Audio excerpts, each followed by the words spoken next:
So I'm looking into the one-star programs here. There's a lot of options to choose to. Ball State really intrigued me. A little bit of action here. I live in Indiana, about an hour away from Muncie, where Ball State is. I know a lot of people really like the rebuild of Kennesaw State, their first year in a Division One program. But for some reason, the Buffalo Bulls were just talking to me.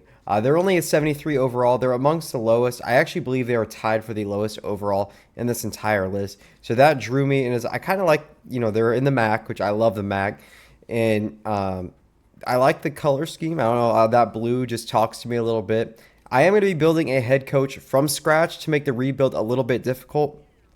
We are just going to create a new coach. I'm going to be a recruiter, and I have three goals for this rebuild today. I want to win a championship. That's my first goal. My second goal is to become a five-star program, and my third goal is to recruit a top five prospect in the country. So hopefully by the end of this rebuild, in that 5 to 10 year span of us starting at a one-star program and winning a championship, we can achieve all three of those goals. Like I said, always B. Cruton is my coach. My alma mater is going to be, we'll just leave it at, let's be a graduate from Buffalo. Let's do that. And then pipeline. So Buffalo's in New York. So we kind of want maybe like a Big Apple kind of pipeline. We'll see if that works for us. We could always change that later on, I believe. And yeah, we're going to jump right into it. I really don't care about the appearance that much. So yeah, let's jump into it. Let's look at the roster really quick and what prospects we have to recruit. And looking at the team, in the past, in 2022, we did make it to a bowl game.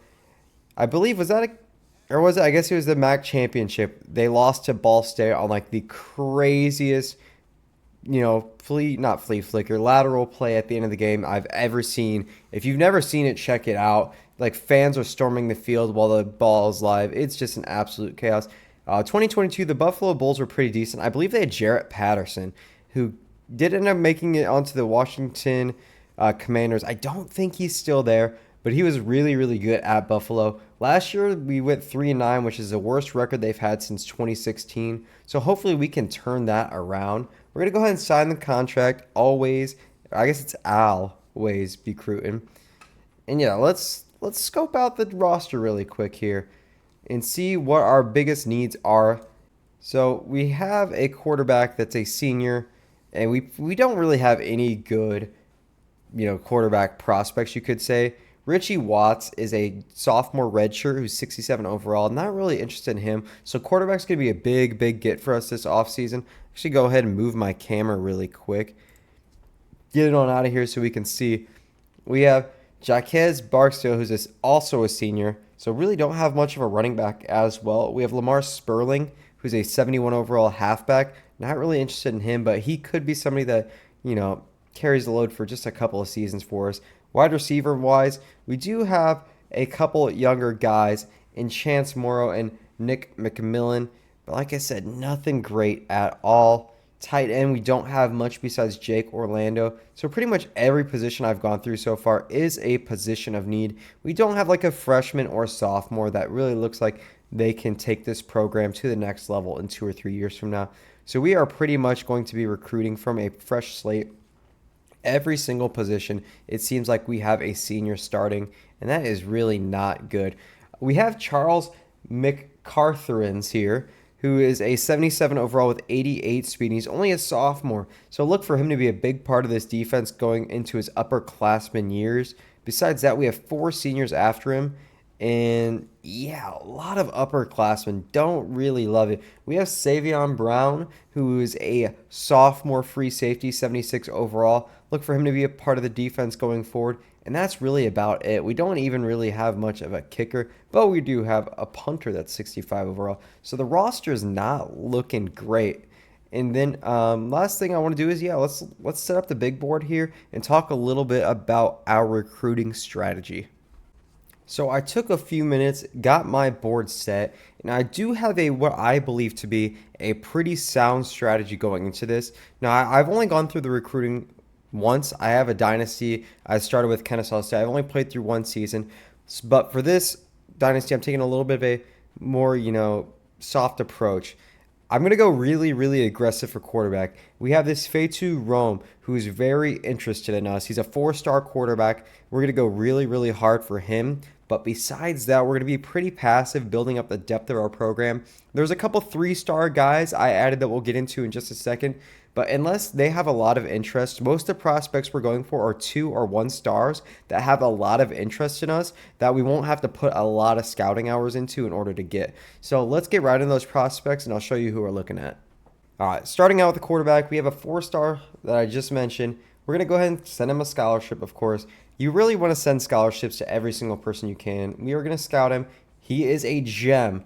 So we are going to do everything in our power to go ahead and get this player. Once the recruiting opens next week, we're going to send the house, and we're going to send the house every single week. Hopefully, we have really good odds of getting this quarterback. We're going to go ahead and I'm not going to scout him, but I'm going to go ahead and give Carter Session a scholarship. Going on to the running backs, there is a 3-star running back from Syracuse, New York, pretty close to where we are, who has interest in us. He's one of the few guys I added to my board that is not in we are not in his top 8 currently. We're going to go ahead and offer him a scholarship and scout him. The speed's probably not going to be the best. He's at 86 speed. We just put a lot of hours into recruiting, but he looks pretty good for a freshman, 86 speed. He's got really good carrying, really good trucking. So we're going to go ahead and, like I said, offer him a scholarship and put him at the top of our board. And for these 1-stars, I'm not really going to waste a lot of scouting hours on the 1-stars. I'm just going to go ahead, offer them scholarships, and that should put us in first place for pretty much all of them. Fullback, we do need a fullback. We don't have one. Just going to throw him a scholarship. We have a few receivers we liked. We aren't really in the top 8 for any of these receivers. One of them is an athlete that is physical, 6'5", 185. The other one is a route running receiver. We're going to go ahead and scout Kiki Dogby here. That's an interesting last name. Not really looking too amazing. The speed is 90, so pretty good. I really like him, so let's keep doing that. Batto, we can go ahead and scout. Looks like he's got pretty good, only 83 speed. I think we're going to go ahead and remove him from our board. Maybe potentially look at getting another receiver on our board. Let's see what we can look at here. Maybe a 2-star player. We have Manuel here. A lot of guys, I was really hoping to find more guys that we have in the top 8, but potentially guys like Alex Manuel, Novak. I would really like probably a good 2-star guy, but it's not looking like we have a whole lot of options to choose from. But let's just move on. We'll look back there in a second. Tight end wise, we have Trey Pike. Going to go ahead and offer him a scholarship. We'll go ahead and scout him. We need to use up our hours. He looks pretty good. The deep route and medium route. Actually, route running in general is not great. He's got decent speed, decent catching. I mean, it's a 2-star tight end. What more do you want? I'm going to go ahead and offer a scholarship here. Offensive tackles, bunch of 2-stars. Probably not going to really research the offensive linemen much, mostly because they are 2- and 1-star players. And then center, we have a 2-star player, and we actually have a 3-star center that actually is showing a lot of interest in us. Gonna go ahead and offer him a scholarship and scout him up. Use all of our hours here. He looks pretty good. He's got 83 strength. He's not the best pass blocker, but he is a decent run blocker. He's got good run block finesse, good lead blocking. So we're gonna go ahead and fully scout him. He looks pretty good. Spencer Wire has us really far up on his list. We can go ahead and scout him a little bit too. He's got 77 speed, 81 strength. Decent player, actually really bad player recognition, but he's got good acceleration, decent power moves. So he looks really good. We like him a lot. We're going to go ahead and just offer these guys scholarships, and we are running out of hours here, so probably not going to be able to scout many more people. We'll give everyone else scholarships and see what we have left. It's going to be close, but yeah, like I said, we're just going to offer scholarships to everybody. If they sign with another team, you do get your scholarships back, so that's really important to keep in mind. We do have a pretty good middle linebacker, so not worried about him. That 3-star cornerback, we're probably going to look into scouting more next week. Didn't really add any free safeties because that wasn't a need of ours right now. And actually, this looks really good in terms of using up every hour we have. We do have a 3-star kicker who we are first on his board. So we're actually going to go try and pull him, make sure we get a good kicker. And these last 5 hours, I'm not going to waste it on the punter. I'm going to go ahead and find another receiver, and we're going to go ahead and give him a scholarship as well. Now, before I get to the week 1 scouting, I do want to show you who I redshirted. I actually redshirted two of my best promising young players this year. It might make them a little bit upset because they do deserve playing time, but I'm going to take the risk on that in order to help us in the future. We are going to redshirt Charles McCarthans, the sophomore cornerback, in order to get an extra year out of him and potentially reach him a higher overall. We are also redshirting Deion Crawford, really young, promising middle linebacker. Wasn't actually going to get a lot of playing time this year with Sean Dolak, but that is okay. Savion Brown, we went ahead, redshirted him. We redshirted our senior running back, Jaquez Barksdale, potentially get him in a committee type situation next season. We did redshirt just a couple younger guys if we scroll down here as well. We went ahead and redshirted defensive end Shamar Riser Presley, and I believe there was two more guys here. Xavier Leonard, free safety, went ahead and redshirted Matthew Glenn as well. Not that those guys are really going to make an impact, but just some guys we can go ahead and take care of. Recruiting wise, I do have 15 hours left. So I'm going to find a way to use those. So I'm going to send the house on pretty much all of my top priorities. I reorganized my board by stars. Fetu Rome, 4-star quarterback. We're sending the house out. We are going to send the house on him every single week. We are competing with Purdue in the Ohio Bobcats right now. George Odeyingbo, we're third on his board. He is a running back. We're going to send the house on him every week. Hopefully get in his top 5. Kike Doggy, I believe this is a wide receiver. We are first on his board right now, sending him the house every week. Martin Kalklu, a lot of weird names. Kalklu, I believe is how you pronounce that. He is a 3-star center. We were actually first on his board, so we went ahead and just sent him the house. Spencer Wire, 3-star end. We went ahead and sent the house on him.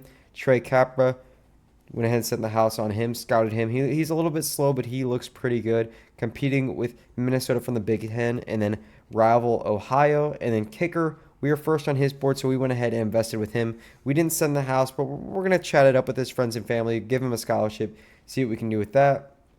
Trey Pike, tight end, 2-star. We're going to go ahead and, send him a text, talk to him, chat it up, see if we can compete with all these Big Ten teams that want him. We have Demario Trueblood, left tackle. Wade Lawrence, left tackle.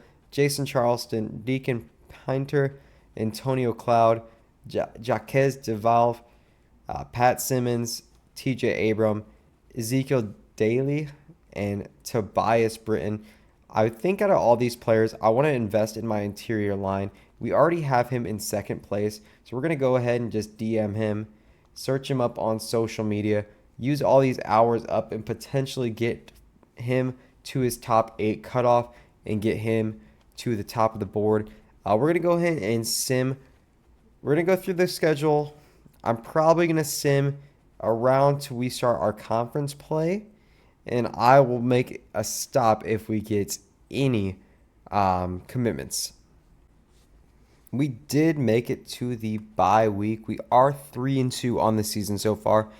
And as far as recruiting goes, things look pretty good. I've been working on building up my recruiter. My coach is level 6, so we've just been going ahead and we just kept putting points into that. As far as recruiting goes, it looks really good on Fetu Rome. Purdue is making a huge push. We scheduled a visit for week 11, but I'm honestly hoping he doesn't make it that long because I accidentally scheduled the visit for the wrong thing, and it won't let you pull the visits back out. So I think we put him on a visit for something we have like a D in, so hopefully it doesn't get to that point. Kiki is really close to next week. He should narrow down to his top 3. Martin Kaku is really, really close to committing. We could potentially get him to commit after this game. Spencer Wire, we're neck and neck with Georgia Tech. We are setting the house at him. We actually got our first commit, Trey Capra, 3-star cornerback. Really excited that we got him to commit to Buffalo. We did miss out on the halfback we were trying to scout, but we are looking at Adrian Hansen right now, power back from Buffalo, New York, hometown kid. So hopefully we can get him, as there is a lot of interest in him playing for us because of that proximity to home. Trey Pike looks like we pretty much got him. Wade Lawrence we look good on. Jason Charleston is neck and neck with Temple right now. Really hope we can bring him in. Deacon Pinter, we're neck and neck with Temple on as well. Antonio Cloud, looks like we're probably going to miss out on. Jaquez DeValve looks really good with him. Tobias Britton, I just put some scouting points in. His bar really isn't moving right now. No teams are really looking to jump into him, so I might go ahead and make him an offer. Try to pull him in. We might be able to actually get him relatively easily. Doug Stout, we should be able to get. D'Angelo Hauser, we should be able to get. We should be able to get our fullback here. Rico Jefferson looks like he is going to commit for us. Chip Paul looks pretty good. James Malaya, probably not going to get him, but that is okay. He's just a one-star prospect. Billy Wolblaw, looks like we're going to get him. Townsend, probably should get him. But yeah, basically, pretty much going to get a lot of these one-star recruits, but it's about can we finally get those four? Can we get that four-star quarterback? Can we get those three-star quarterbacks? And let's see if we can go ahead and win the conference, and I'll see you guys there. We have reached the end of the season. We finished 5-7 as far as conference standings go. Not great. We didn't make any bowl games or anything like that. We finished ninth out of 12 teams in the conference, 3-5 record. Like I said, we didn't really expect much. I don't even really feel like looking at the statistics just because I know none of these players that we have are very important. Micah Hudson, receiver from Texas Tech, did win the Heisman. We can look at our early national signing day to look at our class. A lot of teams have come in and swooped some big names right from under us, but we did get the four-star quarterback. We did get Kiki Doby, the what did we say he was? The wide receiver. We got the center and we got a cornerback. We should be able to get Adrian Hansen, running back. We should be able to get tight end Trey Pike. Jaquez DeValve, we should be able to get. Terry Sands, we should be able to get. Max Coates did just commit to his two-star, potentially defensive end. Tobias Britton, we should land here. Kevin Hood, going to be really, really close with Bowling Green, three-star left end. We did just lose middle linebacker Robert Vick. We just lost defensive end Shane Boyett. Really unfortunate because we had a lot poured into those guys. Should get the fullback here. A lot of guys that we just missed out on the last week. These one stars I haven't really poured a whole lot into, which is looking pretty bad. Honestly, I don't think our class is going to be as anticipated, but we should be able to get the two-star left guard. We should be able to get the three-star receiver and the two-star backup quarterback. So overall, not really a terrible class. Hopefully we can land a couple bigger names in the transfer portal. And I also want to fire our coordinators when we get the opportunity to do so, just because, especially my offensive coordinator, not really much going. We got D- on the offensive coordinator and D+ on the defensive coordinator. So we're going to look to fire those guys, get some new coaching staffs in, and let's jump back in at the transfer portal. All right, we have made it to National Signing Day of the first offseason. Like I mentioned, we got the four-star quarterback, which we were really targeting. We also got his backup quarterback, Brian Wilcox from Nebraska. Moving on to the running back, we got Adrian Hansen and Jimmy Dowles, pair of three-star running backs. One is a hometown kid, the other one from Florida. We did get a one-star fullback, just went ahead and got a body out there. We did get three receivers here. We got Kiki Darby, we got Ethan Rich, and we got Enrique Beckner. Tight end-wise, we did get Trey Pike, two-star. We failed to sign the one-star blocking tight end. It's just a good backup to have. We did get tackles, Tyreek Sands and Jaden Bass. One a left tackle, the other a right tackle. As far as guard goes, we did land three all two-star prospects. We got Deshaun Vaughters, George Taylor, and Oscar Salas. Center-wise, we did go ahead and get Martin Caldwell. We did get William Salterwhite. And Aiden Holiday did not sign with the team, I guess. As far as defensive end goes, we only got one, unfortunately. That was three-star prospect Kevin Hood. We did finish closely second place on Brennan Burden. And that's about it there. Defensive tackle-wise, we did get Jaquez DeValve. And through the transfer portal, we did get Doug Blue Eli, a good guy to start while we go ahead and develop Jaquez. As far as outside linebackers go, we got Max Coates, Sal Blanco, and we got Tyrone Pollard from the transfer portal. Future three-star guys right there, two-star guys right there, rather. Unfortunately, we didn't get any middle linebackers. Really unfortunate. We went hard towards the end there, didn't get anybody. But we do have a good middle linebacker as it is, so that is okay. Got a couple three-star cornerbacks as well as a two-star. We got Trey Capra, who is our very first commit. We got Tobias Britton out of the transfer portal, and we also signed Ben Brook out of high school. So a pair of three-star high school prospects. Really excited about that. We did get a one-star free safety just to go ahead and fill out the roster. Ofisa Woodhead. And as far as strong safeties go, we unfortunately did not get anybody. Really missed out on safety, so we're going to have to go a little bit harder this year. We missed out on the kicker. We did not get the punter. But that is okay. We're going to go to the top classes, see where we end up. I'm really hoping we manage to sneak into the top 50. We did not. We are at 65. We got one four-star prospect, the quarterback. We got 11 three-star players, 12 two-star players, and 2 one-star players. We ended up getting 26 players overall. Not bad. We did get the depth that we wanted. So hopefully starting next season, we can go ahead and get, some of those three-star players that we didn't get to this prior season. And next, we're going to look into the position changes, and we're actually going to take a first overall look at our freshmen. All right, we're looking at the 2025 roster. The only reason why I have so many quarterbacks is because my roster wasn't even full, so I didn't really need to encourage any transfers. That's how many seniors we had leave last year. It left us in such a spot where even with 20-something recruits, we couldn't fill every single void. Four-star prospect, Fatu Rome, 74 overall, 82 speed, 94 throw power. Looks really, really good for his freshman year. Look for him to be an absolute stud. Our two-star quarterback, Brian Wilcox, we did go ahead and redshirt. But yeah, that's all we need to know about the quarterbacks. Both three-star running backs, Adrian Hansen and Jimmy Dallas, we went ahead and redshirted as well. Going to go ahead and let Lamar Spurling, who looks actually really, really good for some reason, we're going to go ahead and let him run it out. Aljay Henderson, senior redshirt running back, going to go ahead and let him back up. We actually went ahead. We had Jaquez Barksdale. He was a power halfback. We went ahead and moved him to fullback where he becomes a 78 overall. So we went ahead and redshirted the fullback. As far as wide receiver goes, Enrique Beckner, who's a 2-star, and Ethan Rich, who is a 3-star. Went ahead and redshirted both of them. Neither of them look too great.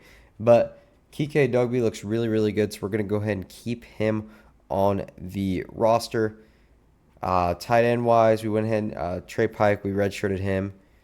Ryan Daly looks pretty good, 75 overall as a junior, and then Mitch Viviano, 71 overall as a sophomore. Those guys look okay. We went ahead and Trey Sands, who was a 3-star, went ahead and redshirted him. Then as far as our guards go, we do have Deshaun Vaughters, who we went ahead and redshirted. We also have Oscar Salas, we went ahead and redshirted him. We also had another guard. Where is he? George Traylor. Where is he at? There he is. Junior redshirt. He was a transfer. We're going to go and have him as our 3rd string. And then Martin Cockle, we're going to go ahead and redshirt him. He is a freshman. We also got William Salderwhite from the transfer portal. We're going to go ahead and leave him on the roster for now. And then on the defensive side of the ball, Kevin Hood, who was a 3-star prospect, going to go ahead and redshirt him. That way we have him for as many years as possible. None of these guys are new. And then as far as defensive tackles go, we have Jaquez DeValve. We're going to go ahead and redshirt him, let him develop. He was a 3-star. And Doug Blue Eli, who we got out of the transfer portal, 3-star as well, looks really, really good. We're only going to get him for 1 season, but that's a good filler for guys like Junior Poyser to develop, guys like Jaquez DeValve to develop. As far as outside linebackers go, didn't get a whole lot. We did get Sal Blanco, freshman, going to go ahead and redshirt him. We got Teron Pollard, 2-star junior, going to go ahead and redshirt him. And then last we got Max Coates. Not going to do much to him with that. I misspoke. Pollard we are not redshirting. We didn't get any middle linebackers, but Deion Crawford looks really, really good. As far as cornerbacks go, Trey Kappa, we are going to go ahead and redshirt, as well as Ben Crook, both of those 3-star cornerbacks, and Tobias Britton, who is a sophomore, 59 overall, 2-star. We're not going to redshirt him just to have some depth. Ofisa Woodhead, the only safety we got out of the recruitment, we're not going to redshirt. And these strong safeties, we're just going to go ahead and let play out just because I can't really do much with them. And that's the team. The secondary looks really, really weak. We'd like to get some more wide receivers. So let's go ahead and take a look at the recruiting board, see what we got going into year 2. And for year 2, probably not going to stop at the halfway point of the season. probably just going to start at this, at the beginning, show you what I'm looking to recruit, go to the end of the season. That way, this rebuild progresses a little more quicker. I just wanted to be a little bit more in depth for year one, just set the table to show you what we have. All right, we got our first recruiting board set up here. Wide receiver Lee Dicker, we went ahead and scouted him. He looks pretty good. Patrick Swinger, tight end. We're going to go hard after this guy. He's a 3-star gem. Going to go for him. Curtis Crabtree, wide receiver, 3-star. Matt Murray. We got a left 2-star linebacker, a 2-star right tackle, 3-star right tackle, another 3-star right tackle. As you see, a lot of offensive linemen and a 2-star left tackle, and a 3-star right tackle. Went ahead and got a few guards as well, two 3-stars and a 2-star. As far as linebackers go, we want to make sure we get some of those guys. Went ahead and got a 3-star outside linebacker, and then we are going after 3 2-star middle linebackers, as well as a JUCO 3-star middle linebacker. That looks pretty good. Cornerbacks, we got Reggie Malden, 2-star. We got 4 total strong safeties we're after. Everett Blank, a 3-star strong safety, looks to be a gem. So we're going to go ahead. We used a bunch of our hours on scouting, which I kind of regret, to be honest. But we need to make sure we're getting good players. So let's go ahead, jump to the halfway mark, and let's see where we'll end up. All right, we've reached that halfway point in the season. We are 2-3, but we did get quite a few good recruits. Reggie Flint, 4-star gem. Looks like we should be able to get him as long as nobody swoops in. It's just us first. I believe that's Wyoming right now. He is from Lincoln, Nebraska. We are sending in the house on him.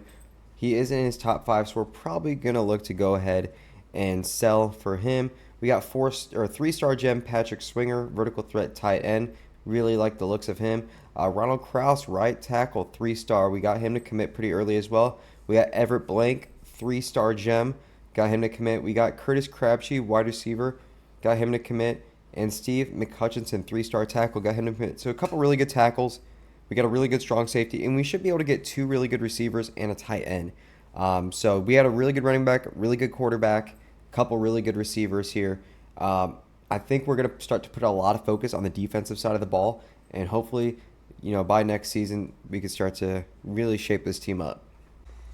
All right, end of season, we are 7-5. We actually made the MAC championship versus Akron. I'll show the board off here in a second. I'm feeling pretty confident. There are a couple key positions that I did not get that I was really wanting to get, unfortunately. Like I said, we'll dive into that in a second. Let's go ahead and simulate here to the MAC championship. Let's see if we can go ahead and beat Akron in our second season. We are an 80 overall. We'll see how we stack up. We get a commit. Spoiler. But yeah, let's see what we do here. Akron is 10-2. 7-1 versus conference. We are 6-2 versus conference. Go ahead. Are we allowed to fire anybody? Oh, we can. I'm gonna go ahead and fire my offensive coordinator. I'm gonna go ahead and fire my defensive coordinator as well. Just see what's open next week. I'm gonna coach everything this week because I'm him. So let's just advance to the next week and see if we get the victory. All right. Couple more prospects here. It does not say. We were 8-5, 6-2 in the MAC. I don't know if that means we won. And we get a bunch of XP. Let's see if I can figure out how to view the results. Well, I see fireworks, so it looks like we have won the MAC champion in our second season. Vite Room gets the Offensive Player of the Week with 392 yards, 4 touchdowns, no interceptions. That's the rookie, freshman. Jeez, I'm in Madden mode so much right now. Before I get to the recruiting class, we do have a bowl game versus Marshall, the Venture Bowl. We'll go ahead and simulate through that as well. I don't think anybody really cares for the results for that. But I'm actually going to go ahead and look at the stats really quick. And we're going to see how some of our key players did. So Rome had 29 touchdowns, 6 picks, and 3,600 yards. Really good season for him. Mars Sperling did not have a good season at all. That's unfortunate. But Chance Morrow, the redshirt junior, had over 1,000 yards and 5 touchdowns, while Nick McMillan had 763 yards himself, a little bit higher of an average with 7 touchdowns. Pretty good season for him as well. So, yeah, let's jump right into the transfer portal and let's see who we can get. All right, year 2 off season going into year 3. We just passed National Signing Day. Or I should say we're at National Signing Day. Looked at the transfer portal. I don't think we got a single player out of the transfer portal. We just kept recruiting those prospects. No quarterbacks. We did get a 4-star gem running back from Texas. We discovered him going through the athletes. We really like what we got out of him. So 4-star running back to go with our 4-star quarterback. And we went ahead and got a 4-star gem wide receiver as well. We also got 2 more gem 3-star receivers and another 3-star receiver. So the receiver room, the halfback room, quarterback room, and 3-star tight end Patrick Swinger tight end room looks really, really good as well. Really happy with the offenses right now. We got a couple of tackles as well, a couple 3-star tackles. Ignore that 1-star, didn't mean to sign him. We also got a 3-star guard, only 1 guard unfortunately. And the 3-star center we got last year actually transferred. We did go ahead and sign 3 centers. One's an athlete that we're probably going to move to guard. We got Donovan Bullinger, who is a center, and Sambua, who's a center. All these guys are 3-star prospects. Looking at defensive ends, we got Ben Zuber. He's a run stopper. We went ahead and signed him. Alexander Kesey, who is a athlete, went ahead and got him as well. As far as defensive tackles go, we get 3-star Imari Smoker. He is a gem, so look for him to step up the middle. Charlie Wilkins, an outside linebacker. Still only signed 1 outside linebacker, but we got 2 middle linebackers. Hopefully one of these guys can do a good job. I'm thinking maybe Joel Gada can go ahead and play outside linebacker with his run stuffer tendencies. Sam McCourty and Manny Chavis, who is a gem, are our 3-star cornerback process. No free safeties, and we did get 3-star strong safety Everett Blank. So as you notice, a lot of offense once again. But we got our quarterbacks, we got our receivers, we got our halfback, we got our tight end. So really look for us to focus on the trenches and the defensive side of the ball. As far as the classes go, we finished in 43rd. We had 2 4-star prospects, 23-star prospects, and 1 1-star prospects. We stayed away from the 2-star prospects. Look for us to continue that trend, as a lot of the good schools do not assign any 2-star prospects. Look for us to stick to a lot of 3 and 4-star prospects. I really like the process I had this week.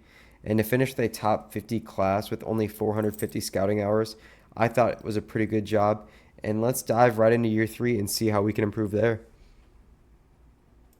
All right, kicking off year 3, we have our initial talent list. We actually have Oliver Foster, number 2 prospect in the entire country. He is a tackle.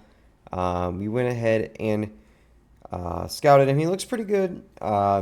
Really good pass blocking features. He's pretty strong as well. Really, really good pass blocker. We offered him a scholarship. We're actually going to try and compete with all these Big Ten schools here up in Michigan and see if we can go ahead and pull our first 5-star prospect, and let alone a 5-star prospect, a top 5 player in the country. We also have Rashawn Dowling, left end. He's a 4-star. He's a gem. Brandon Moss, I believe he is a linebacker. He's a 4-star gem. We have Trey Keene, 3-star strong safety. He's a gem. Peter Offenhustle, hopefully he hustles. 3-star cornerback gem. Eric Sharp, 3-star middle linebacker. He is a gem. Vinny Hofrichter, he is a left outside linebacker, 4-star. He is a gem. We're also looking at Randy Pirine, Tim Ray, Sammy Boone, Tyler Goodspeed. He actually doesn't have that bad of speed. I think he's got like 82 speed off rip. And then George Sareth. We need to get another quarterback just in case our quarterback decides he wants to move on to the league. So we're looking at that. Potentially next season we could look at potentially landing another 4-star quarterback. But that's what we're going to do for right now. And we're going to jump into the season. I'll see you guys at the halfway point. All right, year 3 going into year 4 offseason. We had a bit of a down year in year 3. I realized I left injuries on, and unfortunately my quarterback and my running back both had season-ending injuries. So that was really, really fun. Love stunting the growth there. I believe we got somewhere in the 23rd 324 prospect range. We signed a 3-star quarterback to go ahead and be the backup. We missed out on the 2-star running back that I just threw in there because I had a couple recruiting errors there at the end. We did get one 3-star receiver and a 3-star tight end. We thought, well, it looks like we have a lot of depth at those skill positions, so we went ahead and really focused on the trenches. We missed out on the 5-star tackle, unfortunately, so we didn't really get anybody there. But we did go ahead and get ourselves a couple of guards and a couple 4-star centers. So look for one of them to move to tackle and look for us to like really build that offensive line in the future. We got a couple really good defensive ends here. We got a gem 4-star defensive end, Rashawn Dowling. We got a couple 3-star defensive ends as well. We got a 4-star defensive tackle in Akeem Ugakwe. We also got Bernie Adroji and Colin Coates. So really building that defensive lineup. We got a bunch of outside linebackers, which has been our biggest issue. We got Darren Babcock, Tevin Edmond, David Eason, and Matthew Bullock. Matthew Bullock and David Eason we got out of the transfer portal. So maybe these two can redshirt while these two start next season for us. We did get Ray Elias, 3-star middle linebacker, out of the transfer portal as well. He's a JUCO sophomore. Or wait, no, that would have been from the prospect list, rather. Cornerback, we got Tim Oke, 3 stars, and Jamari Holloman, 3 stars as well. We didn't get any free safety, but we did get a Trey Keene, 3-star gem, strong safety. In terms, if you look at the whole list overall, we did get 1, 2, 3, 4 4-star signings. We go to the top class here. We're going to scroll down just a little bit. We're hoping we can crack the top 50. We do. We have the 38th ranked class, 4 4-stars and 17 3-stars. Pretty good class overall. We keep getting higher and higher every year. Hopefully, with the quarterback staying healthy, we could be a little bit better in year 4. And yeah, I'll talk to you guys when we get to year 4. All right, year 4 scouting looking pretty decent. I got Office guy, tight end out of Fredericksburg, Virginia. He's a 4-star gem. We're going to go ahead and take a shot trying to get him. He's got an A- proximity from home deal breaker. So hopefully that sways him to come towards us a little bit more. We have Max Rawls, 3-star outside linebacker with pass coverage. He's a gem, Pennsylvania as well. It doesn't have a deal breaker, but we'll do our best to try and get him. I got Damon in Cleveland, outside linebacker, pass coverage. He's a 3-star gem as well, so a couple linebackers we're looking to scout here. We also have a cornerback that's a 4-star gem.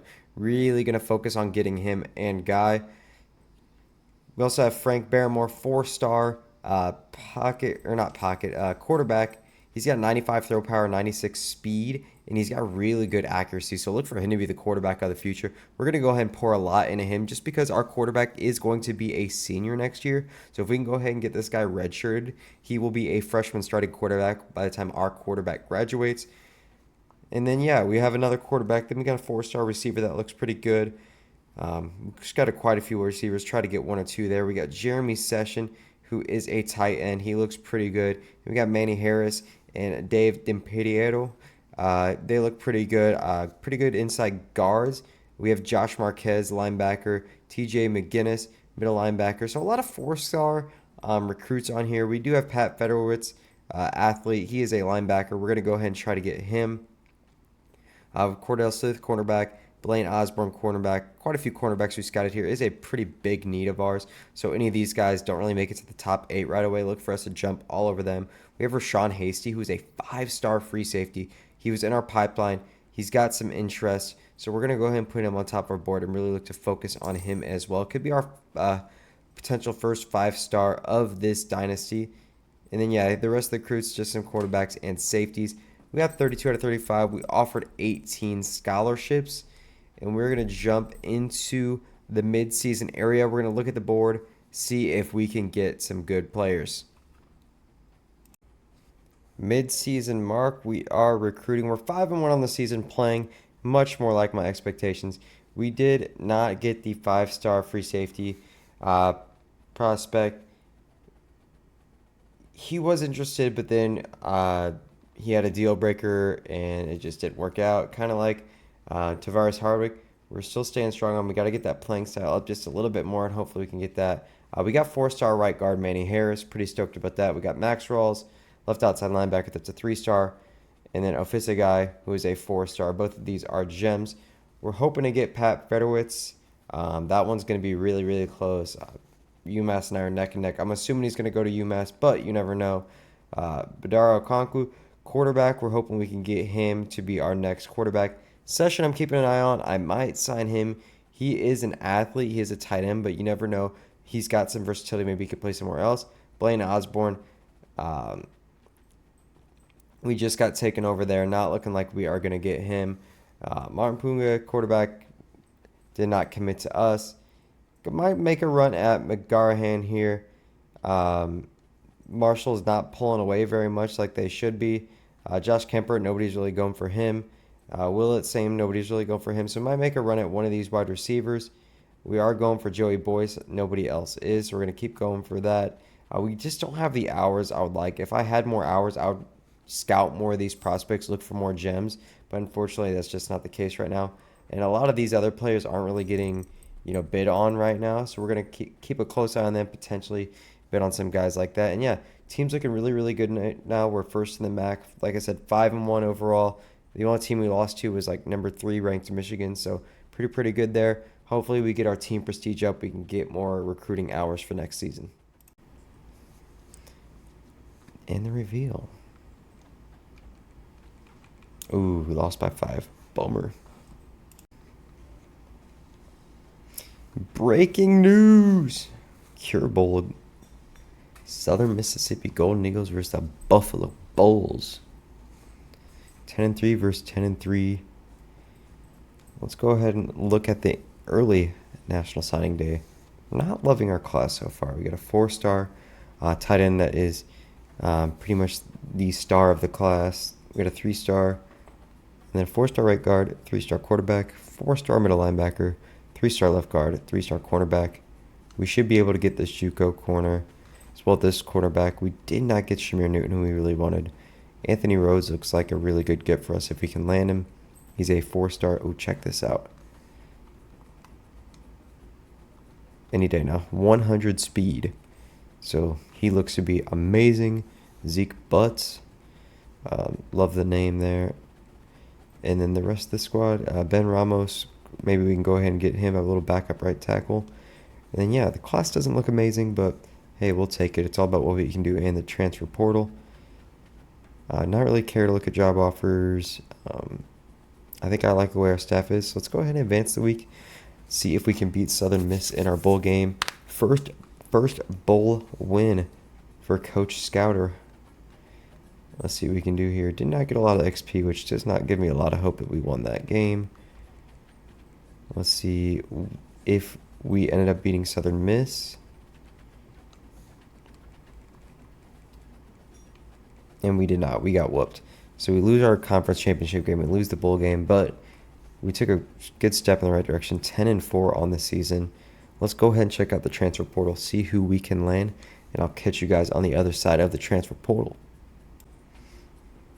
All right, looking at our players that want to leave, doesn't look like we have anybody that's wanting to transfer, which is really, really good. We have Lamar Sperling, who's projected to go in the 2nd round. We also have Deion Crawford, who's looking to go in the 5th round. A lot of really good players for us. Besides that, I mean, Charles McCartherins is a really good player. Losing Joe McCune, which sucks. Nick Roy was decent. I believe he might have been a backup. Savion Brown, our starting free safety. And our backup defense tackle, not losing a really lot of good players. Our really good backup running back is going to get a chance to shine. That left outside linebacker spot is going to hurt. But in all honesty, not too disappointed there with the players we were losing. Going on to the next week there, as you can see, I'm getting a little tired. I've been doing this for like 4 hours straight now. I'm a committed man. I'll go ahead and look at the draft results. Round 2 and round 4. So congrats to those guys. Would be really cool to get a round 1 player. But with that being said, I believe we are now a 2-star school, which is good.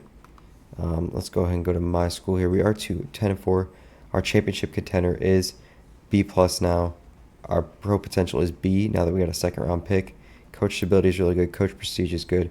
Academic prestige is, I guess that doesn't really make a difference, but we might look to move a conference here, kind of just depending on what. Maybe we look to go to the not the Pac-12, maybe like the Big 12 or the ACC or something like that. Just a different conference that's not, the MAC, but we'll see. Obviously, we like being in the MAC. It's a good division to be in, or good conference to be in rather, because it's easy to win. But yeah, we're gonna go through the transfer portal here and see if we can get any good players. It's a holiday. It's National Signing Day. Let's see what we got. We'll just go from the top. Quarterback, 3-star Badara Kanako. We did get this Randy Ulrich. We just pulled him out last minute. Got Daryl Donahue, 3-star. Gem. Wide receiver wise, got Anthony Rowe, 4-star gem. Curtis Stewart, 3-star. And then we got our prized tight end, Ofisa Guy, 4-star gem. Ben Ramos, tackle. We got 3 guards. Pretty happy with all those guys. We did get 2 centers as well, building up that interior oil. No defensive linemen because we didn't need any. Max Rawls, 3-star gem. Tavares Hardig, 4-star. And then we got Brett Herian, Jamerson Dora, Shakir Speed at cornerback. We got John Cooley and Alonzo Cody at free safety. And then we got a punter. No, we didn't get the punter. Oh, well, that's an L on my part. But anyways, so pretty good day for the 4th off season. We'll see you in season 5. All right, 24 hours later, it is season 5. Gonna check out the team really quick because there's quite a few players I'm excited for. We view the roster. The main issue we have going into next season is our quarterback. Vitu Rome, which was the 4-star quarterback we got in year 1, is now a senior. He's got 91 speed, 94 throw power. Really good player, but he didn't get upgraded at all this offseason. As you can see, we are a 2-star program. We finally made a jump after he got injured his junior year. Or I'm sorry, it would have been a sophomore year. He did get injured. We had a 2-10 season. That put us back to a 1-star. Now we're at a 2-star program, 87 overall. We have Brian Wilcox, who's probably going to start for us next year. We got 3-star quarterback Badara Akanakwo. We could take a look at him really quick. He might be the quarterback of our future if we don't find anybody. He does have impact development, so faster than a normal rate. I don't really know how that compares to the other development traits. We do have Tyrone Laborn, who is a redshirt sophomore. He was backup last year because we had a really, really good running back. He is also impact development, so we really like how he looks going forward. By the time he is a senior, look for him to be in the upper 90s. We also have Jimmy Dallas and Adrian Hansen, who are also part of our very first class. They are both redshirt juniors and are 80 plus overalls. They look really, really good. As far as the wide receivers go, I did redshirt Anthony Rhodes. I really am excited for him in the future. If you don't remember, he was the 4-star wide receiver prospect I scouted. He does have star development, and he has 100 speed. You can see it at the bottom there. Like I said, we are redshirting him, but he looks really, really good. 95 acceleration, 100 speed. We got to work on a few things. His hands, he could use a little bit of work at catching. Route running is really bad as well, but he is a deep threat player. So we are really excited for Anthony Rhodes. We also got Kiki Dogby. He was one of the main players of our very first class as well. He does have impact development, but he just didn't he didn't develop really the way we wanted him to. We have Reggie Flint Jr., who's going to be really good for us next year. We actually have Ruben Garnes, redshirt freshman, who's already a 78 overall. We got him the year before last. He's got impact development. Look for him to be a big part of the future. Him and Anthony Rhodes both going to be really, really good. We have Max Chambers down there who's also looking to be pretty good. I would like to land another really good receiver in this class to make sure we are keeping the pipeline of talent. We did redshirt Ofisa Guy as well. We're really, really banking on the future here. He is a 76 overall freshman. He does have elite development. If you remember, he was a 4-star gem. So really excited for him. Being 5 seasons in now. We also have Patrick Swinger, who we got before last season. He's a redshirt sophomore. He looks really good. And we got Cliff Cummins, who is a sophomore. He looks absolutely incredible as well. So we are just loaded up on tight end talent, and that's why I didn't really mind redshirting Guy here because these guys are both going to be juniors by the time Ofisa Guy is his freshman season. So when these guys graduate, he'll become an upperclassman, and he will be ready to dominate, even if it's only for 2 seasons. We have Tyreek Sands and Tyler Hilton, both really good tackles. We have a really good offensive guard in Deshaun Vaughters. Our center, Jake Vogel, really, really good. As you can see, we have a pipeline of oozing talent coming out of the center position. Right guard, we have Oscar Salas. We have Emmanuel Dingle, really good guard play there. And then we have Jackson Bellamy at right tackle. Really good offensive line play. We The one thing we do struggle with is our age. We have a couple seniors in key positions, including left end Jakari Bennett. We also have right end Shamir Riser Presley. We do have Ben Zuber, who is a redshirt sophomore in the wings, though. So when he is a junior next year, look for him to take over and be dominant as well. And then Amari Smoker, who's only a sophomore, 81 overall defensive tackle. Look at the development trait here. I believe he was a three-star gem. He does have star development, so we really like him as well. Outside linebacker David Eason is a senior. Middle linebacker Ray Elias. He's only a sophomore. Really happy with him. Look for him to be the middle linebacker of the next 3 seasons. And then right outside linebacker, we do have Charlie Wilkins, who is a sophomore. So I think we do want to target the linebacker position a little bit this offseason. We don't have anybody really remarkable there. We'd really like a really good freshman that can step up and take place of those guys, because they're going to be juniors and seniors next year. We do have a 3-star as our starting cornerback. Nothing great there. We have Sam McCourty, who is a sophomore, as our second string. He's got star development. So you notice a lot of these players we've done a really good job recruiting. We still want to work on our cornerback room. We are redshirting 3 guys here, including junior Jameson Dora. He's got impact development, but he is not really got that overall boost so far. So hopefully just redshirting him for a year can help. We got Shakir Speed.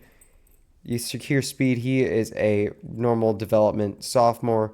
And we also got Brett Herian, who is also a 3-star sophomore. We're just going to redshirt all of them just because we have the depth to do it. Most of my cornerbacks are upperclassmen. Really got to work on that. We got Alonzo Cody, who I believe was a 3-star gem. He has impact development, so we're just going to go ahead and redshirt him. Let Ofacia Woodhead kind of just take over this year. I actually might have him as a backup, but he's only a 1-star. But hey, he's a 72 overall, so he's not doing terrible. I believe I do have Everett Blank as my starting free safety. He's got impact development. He is a sophomore. I believe he was part of our second class. He is a 3-star. We really like him. Hopefully he can develop a little bit more. As far as kickers go, we got a pretty good kicker, so we'll take that. I do want to get another punter because our punter does leave this offseason. So overall, I'm going to show you guys the board, and then we're going to go ahead and simulate to the midseason mark, see if we can find, or I guess you'd be winning our second MAC championship. All right, we'll call it the halfway point of the season. We are 5-1, looking really, really good so far. We can go ahead and check on the season stats. Check on Feitu Rome, our senior quarterback. He's got 1,800 yards, 17 touchdowns, and 4 picks through only 5 games. 5 games, 6 games. I don't even remember at this point. I think it's 6 games. I just said it. Tyrone Laborn's looking really, really good. 4.5 yards per carry. He's got 450 yards and 2 touchdowns. Reggie Flint, the junior, is looking amazing. He's already got close to 600 yards. That's pretty crazy as well. Defensively, we aren't getting that many interceptions. We're getting a decent amount. Timi Oke, our senior, is doing a really good job. As far as sacks go, Jacques Evolve Jr. from Grand Rapids, Michigan, he's got 4 sacks. Kicking, we're 100% on. So we're doing really, really good so far. I will show you the recruits really quick. We did miss out on a 5-star quarterback prospect, the number 2 prospect in the country we're going for. But we did get Charlie Myers, who's a 3-star gem wide receiver. We got Isaiah Hill, who's a 3-star gem right end. We got Devin Shakir, who's a 3-star gem cornerback from Walled Lake, Michigan. And we have Noah Kuhn, who's a 3-star cornerback from Egg Harbor City, New Jersey. We are looking at the number 242 or the 42nd ranked prospect in the country, Jamerson Rust. He is an athlete. He's a scrambler quarterback. He is a gem. So we just got in on him. We're hoping we can at least sneak into the top 8 before the cutoff happens. And not a lot of teams are looking at him right now, so we're hoping we can sneak in on him. Tony Gammon, he is a 4-star gem center. We should get him to commit after this week. Bradley McCrane, we should also get him to commit. He's a 3-star gem outside linebacker, so that's really exciting. Chip Bowie is going to be really, really close. We're competing with Syracuse and Penn State on him. He's a 4-star inside linebacker, number 4 in the state of New York. We're getting a 3-star punter. I figured we might as well just go after a punter. Ezekiel Dimukije, we just added him to our board. He's kind of slow, but he has pretty good statistics. Looking to go all in on the four-star cornerback there to shore up our secondary. We have Joel Burnett, who we also just added to the board. He's a four-star free safety, hoping to add him. And then Ryan Johnson is a three-star quarterback. We are going to go ahead and scout just in case uh, the whole situation with Jameson Russ doesn't work out. I still want to have an incoming freshman.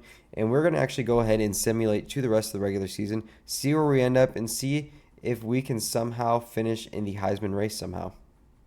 I'm actually going to stop it here because we have a really interesting situation up, Bruin. If you look next to Buffalo there, we are ranked 21st in the country. Um, we are finally ranked for the first time. We beat Central Michigan 42-19 to give ourselves an 8-1 record. We are first in the MAC, but we are facing our toughest opponent of the season. We are facing Eastern Michigan, who is also the only other undefeated team in the conference. Other thing I want to show you, if we go to our players of the week, we've had some kind of insane players of the week. Look at this. Curtis Stewart, wide receiver, 14 receptions for 257 yards and 5 receiving touchdowns. We go to the week before that, or maybe it was 2 weeks ago. Where's it at? I guess if we go to the MAC, we go to season or week 8. Fetu Rome, 339 passing yards, 6 passing touchdowns. We've had some really crazy weeks so far. Week 6, he had 415 yards with 4 passing touchdowns and a rushing touchdown. In week 5, we had Reggie Flint. I am talking way too fast right now. He had 6 receptions for 157 yards and 3 touchdowns. The week before that, Rome went again with 332 passing yards and 4 total touchdowns. We have Jaquez DeValve, who finally won a Defensive Player of the Week for us. Overall, we just had a really crazy season of a lot of guys going absolutely bonkers. As far as the recruiting goes, we did land a couple of more names. Like I said, we got these 4 guys. We also got 4-star gem center Tony Gammon. Really excited about him. We got Bradley McCrane. We are scouting a quarterback really heavy right now, Jamerson Russ from Tucker, Georgia. Auburn's making a heavy push at him, but we are hoping we can get him. Probably going to schedule a visit with him and all that stuff. We missed out on Chip Bowie, which is fine. We're also going after Vince Moya. Not a lot of teams are going after him. In fact, no schools are going after him at all. We still want to get this punter here. Ezekiel Dumihike, corner. Nobody's going for him, so hopefully we can land him. Joel Burnett, same situation. Only us and TCU really going for him. Then that backup quarterback, only us going for him. We're hoping we can get Doug Grubb. He's a top 100 prospect in America. We're the only team going in on him, so we're just going to continue pushing as much as we can. Roderick Angel, we're looking like to get him as well. So we might land a lot of quarterbacks. In fact, all these quarterbacks have really good speed. So if we can get them, we might make one of them a position player. And Louian Maffei, outside linebacker, we just put our interest in him this week. Got him a scholarship. We're already looking to compete with Georgia to get him. And that's about it. We offered a couple safeties some scholarships. We might look to jump in on those guys just because we really need safety help. We haven't really done much of a job to scout that. So I'm going to keep on simulating here and see. Well, actually, let's kind of watch this together. See if we can beat Eastern Michigan to keep the undefeated conference season alive. It would be really cool to win the MAC championship and look to move out. Jamerson Russ, we are still first place on, luckily. Let's see. Didn't get a lot of XP. That makes me a little bit nervous. Our championship contender did go down. We are 8-2, 5-1 in the MAC. So we did lose. It's not the end of the world. We're still first place on Jamerson Russ. Vince Moya, we are still in first place on. We got locked out of a defensive tackle we weren't really scouting, but that's okay. We moved into first place and potentially extended our lead on a lot of these guys. I'm going to check it out really quick. Jamerson Russ, we are going a little bit harder than Auburn's going, but Tennessee's looking to make a really hard late push. Like I said, I think I forgot to use the rest of my hours, but we are going to schedule a visit with him hopefully next week. J.R. Hardick, we might have to put a little bit more into, that way Boston College doesn't snag him from us. And yeah, so things are looking really, really good this season. Let's just go ahead and see where we can get to towards the conference championship.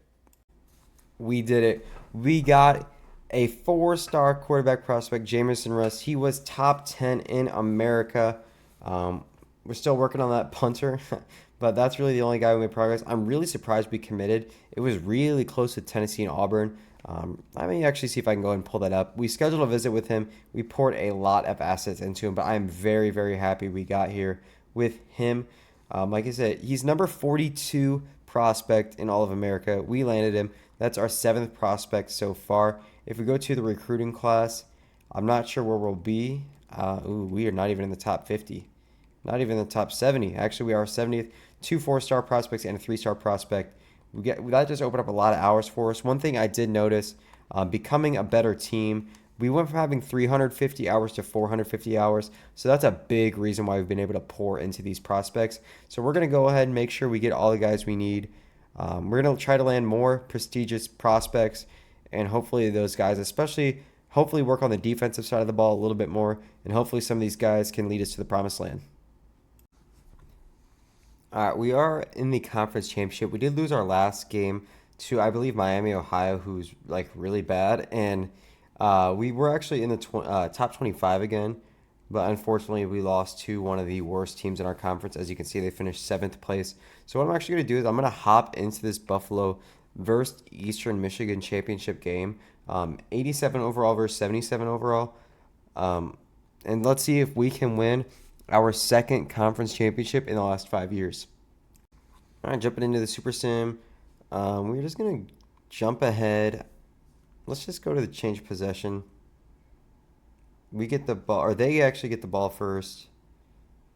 3-yard rush, 1-yard rush. See if we can get a 3 and out. We did, and they go ahead and punt it to us. We're going to go ahead and just kind of sim through the first possession. They get a 5-yard penalty, maybe an encroachment. 5-yard pass to Curtis Stewart, who's been really good for us lately. Tyrone Laybourne with a 33-yard run. 15-yard pass to Curtis Stewart, balling out. 3-yard rush by Laybourne. We are driving down the field. And a 4-yard run by Tyler Laybourne. It is a 3rd and 1 and touchdown to KPW. I believe senior to senior there, if I'm incorrect. Both from our very first class for the touchdown. And we're actually going to go ahead and simulate this to the let's go ahead and simulate it to the next quarter here, see what happens. Nothing really. If we go ahead and hit halftime, see if we take a 10-0 lead. Eastern Michigan comes back down and scores. We go ahead and put up a touchdown before halftime, 2 touchdowns before halftime. It is 24-3. We're going to go ahead and simulate to the end of the game. We score another touchdown, up 31-3. This game is all but over. Eastern Michigan scores what is most likely a useless touchdown, and we win the MAC championship 38-7. Pretty easy win for the Buffalo Bulls there, and what potentially is their last year in the conference. We might look to move up to a conference that has a little bit more prestige. Probably not a Power 6 school or Power 5 school. Maybe a conference, like the Conference USA, or something with maybe a C prestige or something like that. Looking at the stats here, Fatu Rome, 18 for 24, 289 yards, and 3 touchdowns. He was flawless running the ball. Laybourne was 17 for 79, most of those coming on a big chunk play, but he still did fine nonetheless. Our wide receiver, Curtis Stewart, has been so good for us. He had 4 catches for 41 yards. Reggie Flint had a really big catch. It looks like he had a 63-yard catch as well. Max Chambers, none of the tight ends really getting in on it. Cliff Cummins had a 1-yard or a 11-yard catch. Patrick Springer had a 13-yard catch, but that was the only reception made by a tight end. We were pretty much slinging the ball around the field using our wide receivers. We are MAC champions, like I just said. We're actually going to go ahead and simulate up a little bit here. And I actually think there's potential that we face a really, really good school in our bowl game here. I'm not sure. I think we might have to simulate a week for us to show it. So let's go ahead and do that. See what kind of bowl game we get. We might even finish the season ranked. We get Joel Burnett, 4-star safety out of Louisiana. We get the backup quarterback that we like. Go ahead and redshirt those guys. Pretty excited for that.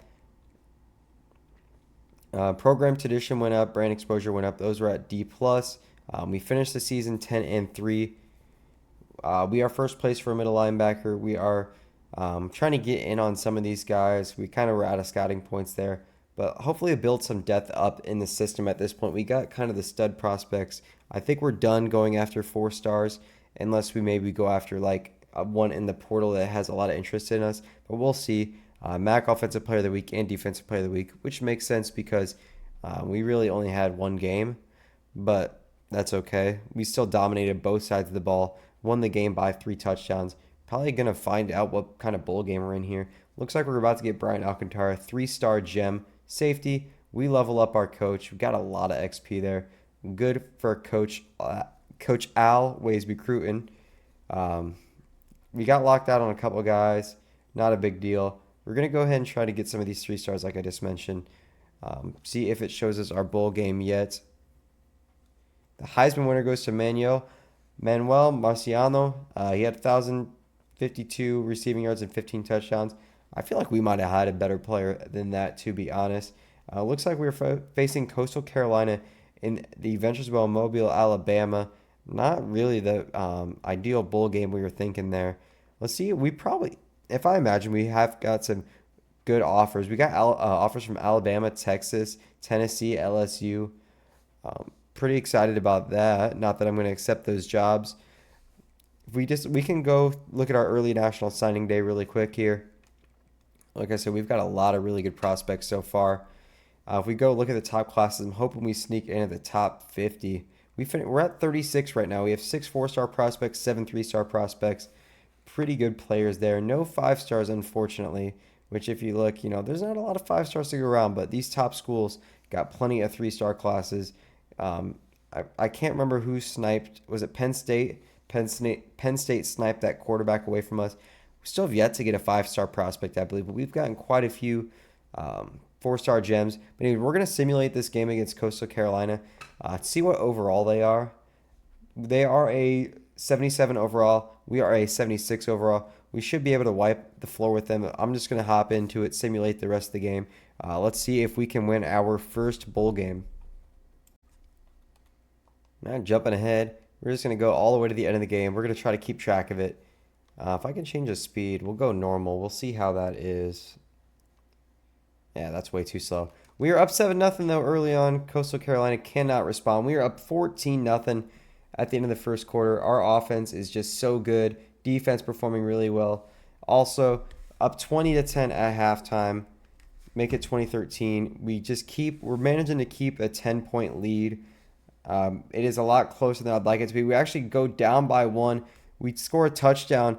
And did we end up winning that? We ended up winning it 32-27. Really neck and neck game. But we do win the 68 Ventures Bowl 32-27.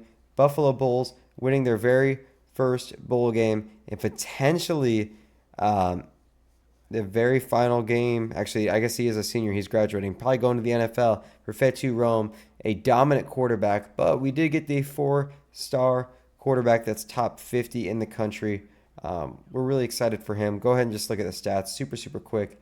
See how he performed in his final game. He didn't throw any touchdowns, but he did throw for 247 yards and was really efficient. Three of our touchdowns came on the ground. So, I mean, touchdowns are touchdowns. He did help us lead down the field. He just wasn't able to put any in the zone. Let's go ahead and jump into the offseason, see who we lose, and let's see who we can get in the transfer portal here. And really quick, I do want to do an end of season recap. We did finish 11-3, which I did mention. I do want to check out the stats. Like I said, unfortunately, we are probably losing Fetu Rome. He should get drafted. He had 4,300 yards, 43 touchdowns, and only 7 interceptions with a 74% pass completion percentage. Really, really good. Tyrone Laybourne had a 4.8 yards per carry as a sophomore, 208 carries for over 1,000 yards. Really, really impressive there.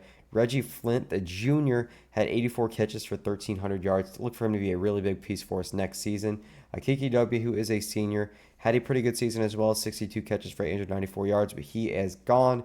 Curtis Stewart, I believe, is our slot receiver. He should step up into the number 2. He had a very, very good season as well with 16 touchdowns. I mean, the Heisman winner only had 15 touchdowns and maybe 200 more yards, so he was really close to becoming a Heisman candidate potentially. And none of the wide receivers really did much other than that. Cliff Cummins, our starting tight end, didn't really do a whole lot. Patrick Swinger didn't really do a whole lot either. So it was really those top 3 options, and beyond that, we did not do much. David Eason, senior, was our tackling leader. Sacks wise. Jacques DeValve, defensive tackle, junior. He's at 82 overall. He had 10 sacks. Really good season for him. Ben Zuber, who's only a sophomore, has a lot of physical traits. he had a very, very good season. Look for him to potentially jump up to the high 80s for his junior year. He looks really good. Probably going to be an NFL caliber talent. Interceptions, David Eason had three. Timmy Oke had three. And Everett Blank had three as well. Top two seniors. The third player here, a sophomore. Ray Elias, sophomore middle linebacker, had a couple interceptions as well. As far as kicking goes, we were perfect. 15 out of 15 on field goals, 62 on 62 on extra points. Are we going to have an NFL kicker? That's kind of crazy. And then punts, I mean, sure, I think we did okay, I guess, on the punts. I don't know. A lot of inside the 20 punts is really what you look for. Anyways, we're going to go ahead and advance the week. Take a look at the transfer portal, see if we can have a top 25 ranked recruiting class.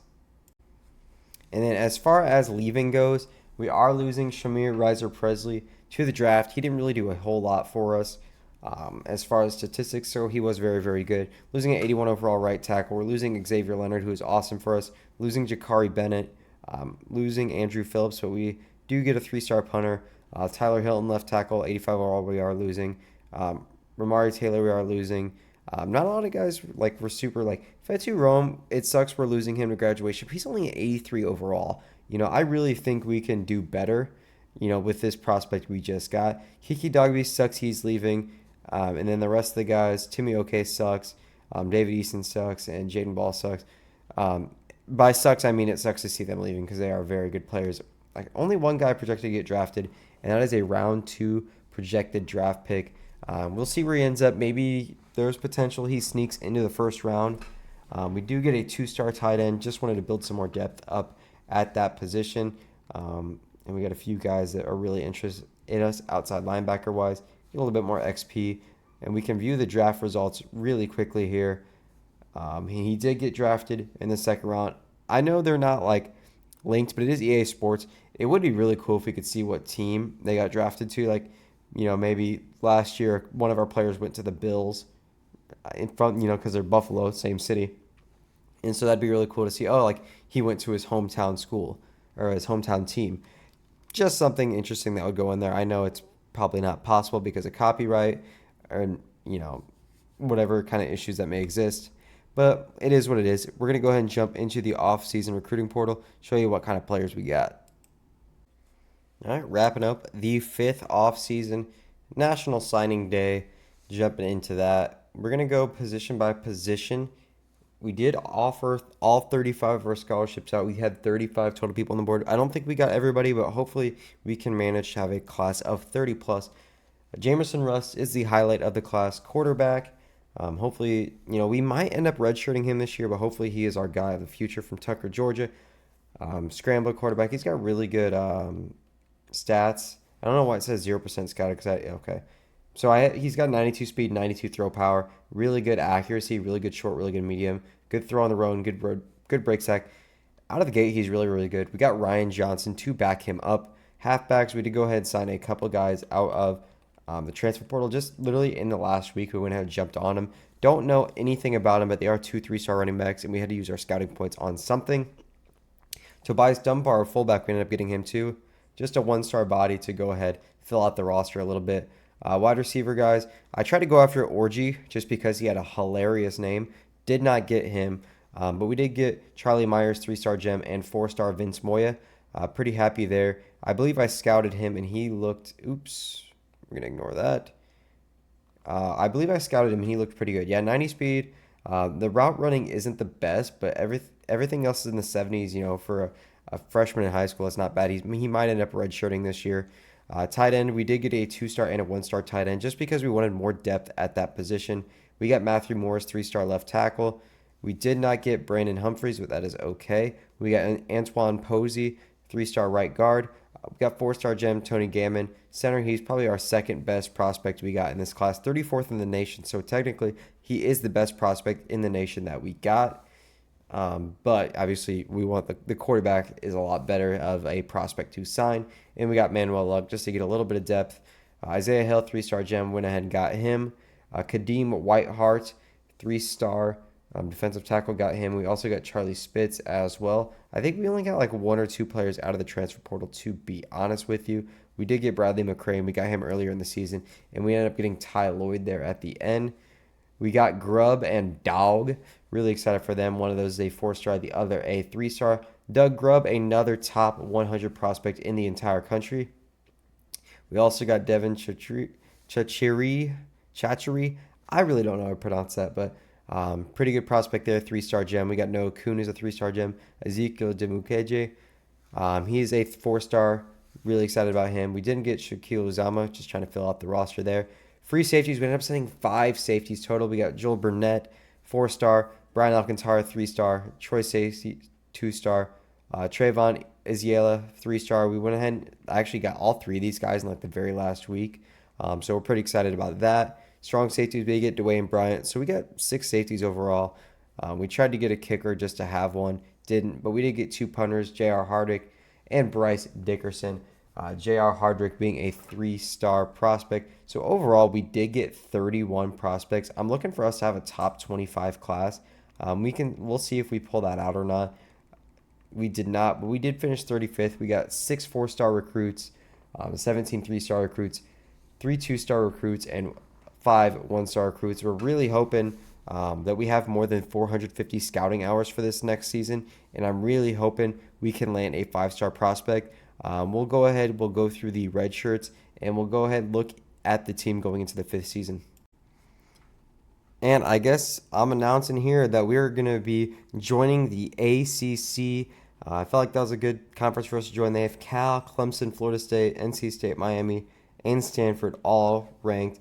California is actually lower overall than we are, and we are one of the highest overalls in the conference besides schools like Clemson, Florida State, Miami. I think we should be able to compete in the ACC. My goal is to finish at least top 5, so we're going to go ahead and do that. We're going to go through the roster really quick, and then we're going to go ahead and dive into season number 6. I'm going to go ahead and take a sneak peek at our roster for our 6th season. Joining the ACC, we're actually going to give Jamerson Rush full go here as a freshman. He's 78 overall. Look for him to develop to be a really, really good quarterback. Jason Short is going to back him up. But our Kanakwo is going to be his 3rd string, and we are going to go ahead and redshirt Ryan Johnson. Laybourne, we're going to go ahead and keep handing it off to him. He is a very good player. Jimmy Dallas and Adrian Hansen both backing him up, both really good players. Eric Clemens, Dave Irwin, we're just going to go ahead and redshirt those guys. Don't need him by any means. We got Curtis Stewart. He's going to be a wide receiver 1 this year. We're actually going to have Anthony Rhodes as our wide receiver 2 this season. He's got 100 speed. We'll see how that plays in the simulation, but he is a very, very good player. I'm pretty sure he was a 4-star gem, so really looking forward to being able to use him. Reggie Flint's going to be a 3rd string, and then Ruben Garms, Max Chambers. Then we went ahead and just redshirted all 3 of our freshmen. Tight end wise, we have Cliff Cummins and our 4-star gem, Ofisa Guy. We're actually going to go ahead and make him the starter. He's going to be in his freshman season, see how he performs. Patrick Springer also there, who's a very good player. Going to go ahead and redshirt 2-star prospect Ethan McCargo. Danny Fox, we're just going to let his time expire because he'll probably be off the team next year. We have Tyreek Sands at left tackle. He looks to be really, really good. He's in his last season. Hopefully see him go to the NFL. Deshaun Vaughters, he's a 92 overall left guard. Hopefully see him go to the NFL this year as well. Randall Ball, he's an 88 overall junior left guard. We went ahead and redshirted him. Hopefully we can get him to the 90s overall for his junior and senior seasons. As far as centers go, we have Jake Vogel. He's 91 overall sophomore. He's going to be starting for us. Very, very good player we got there. We might have got him out of the transfer portal. He only's got normal development, but he's still really good nonetheless. I don't remember. We have Sam Bua. And then for some reason, Donovan Bollinger's down here. He's actually like an 89 overall, but for some reason it's showing he's a 73. We went ahead and moved him to right tackle. He's a 90 overall right tackle. So he's going to be starting for us there. He's a very, very good player. Bua, he's a junior redshirt. He's just somebody that's going to be probably a really good depth piece, potentially started us for guard next season, depending on what the overalls end up being. Kind of the same story with this guy. Hopefully by the time he's a senior, he could be a really big contributor somewhere. We also have Mike Upshaw, who's looking to be our center of the future, and Brooks McCann. We just had a really, really good offensive line. Don't really need to recruit any interior offensive line by any means. Oscar Salas, 88 overall senior right guard. We'll see if he could potentially be a late round draft pick. We went ahead and redshirted Antoine Posey. And then right tackle, like I said, we have Ronald Krause as our backup. He's a redshirt junior. Kevin Hood, left end, 85 overall. He could potentially be a late round pick in the NFL if he performs really well. Ben Zuber is an 88 overall junior. He was really, really good last season. We got Alexander Kesey as well. We really like him. We went ahead and redshirted Isaiah Hill. As far as defensive tackles go, we have sophomore Bernie Drode, but we also have senior interior defensive lineman Jaquez Deval. Had a really good season last year. We're actually going to go ahead and give him the start for this season in his senior season as well. We have Amari Smoker and Akeem Ugakwe. We just have really, really good defensive linemen in whole. We have a really good depth in the trenches, so hopefully we can expand that out into like the linebackers and safeties. As far as linebackers go, we have freshman Max Rawls. We're really excited for him. He's got star development, so he could be a very good player for us. He's the left outside linebacker of our future. Ray Elias, 88 overall junior, redshirt, is actually going to be our backup because we are actually going to be starting Tavares Hardick. He is a freshman that is 88 overall. He's only got normal development, but because he's a freshman, I really think he's going to develop a lot better. Ray Elias he does have impact development, but I don't know. Playing the freshman that's the same overall, develop him. He's going to be a part of our future. And then Doug Grubb, who is a 4-star, is a 79 overall out of the gates. We didn't redshirt him. We actually did go ahead and redshirt Jose Dog. If I could do it back, I'd probably do it the other way around. Redshirt Grubb, let him develop a little bit, and go ahead and just let Jose Dog, his clock kind of start ticking. Charlie Wilkins going into his junior year, 88 overall outside linebacker. Max Coates going to be our backup outside linebacker. He's a senior. We're going to head and redshirted Ty Lloyd. And then Darren Babcock is our third string outside linebacker. As far as the cornerbacks go, Ben Crook is going to be starting for us, as well as Sam McCourty. A couple upperclassmen there. Cornerbacks aren't great. We got Ezekiel Dumukiji. Really excited about him. But other than that, we really need to get a couple really good cornerbacks out of this class. Look for us to heavily target cornerbacks. Alonzo Cody looks to be our our free safety of the future. He's got impact development, 81 overall as a freshman. He looks really good. John Cooley looks really good as well. We also got Joel Burnett, redshirted him. He looks to be really, really good. Brian Alcantara, he's a freshman. He looks to be really, really good as well. We loaded up on safeties in this class. We also have Trey Keane. He looks to be our strong safety for the next couple of years. But, there still is development that awaits. We have a junior kicker that was perfect last year. Really excited about the team, man. We have a really, really good squad. Hopefully, like I said, our recruiting hours should go up from 450. So we're going to start looking at a lot of 4-star players, a lot of 4-star cornerbacks and stuff like that.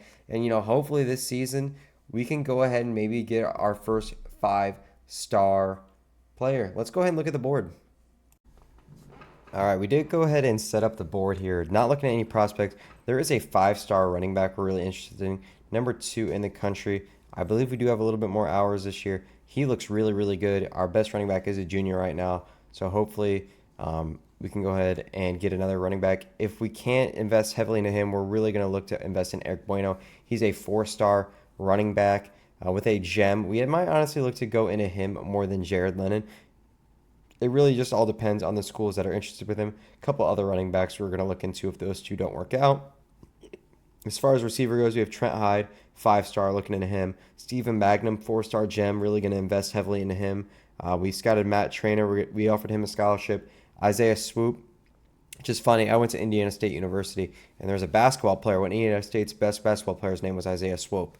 So maybe this is him. Maybe he's a college receiver in 2029 now. We'll see. And then we also got 3-star gem Travis Colley. Probably going to make it run at him, be a little bit aggressive to get him. Tight ends, Brad Bawanko, 4-star gem. Really going to be aggressive towards him. Left tackle, we got a 4-star gem. Hunter Perkins, going to be aggressive to get him. Mitchell Meeks is a 3-star gem as well. Look for us to be really aggressive towards those guys. Defensive end, Jeffrey Cleveland is a 4-star. Looks pretty good. We're going to make a run at him. Offered him a scholarship.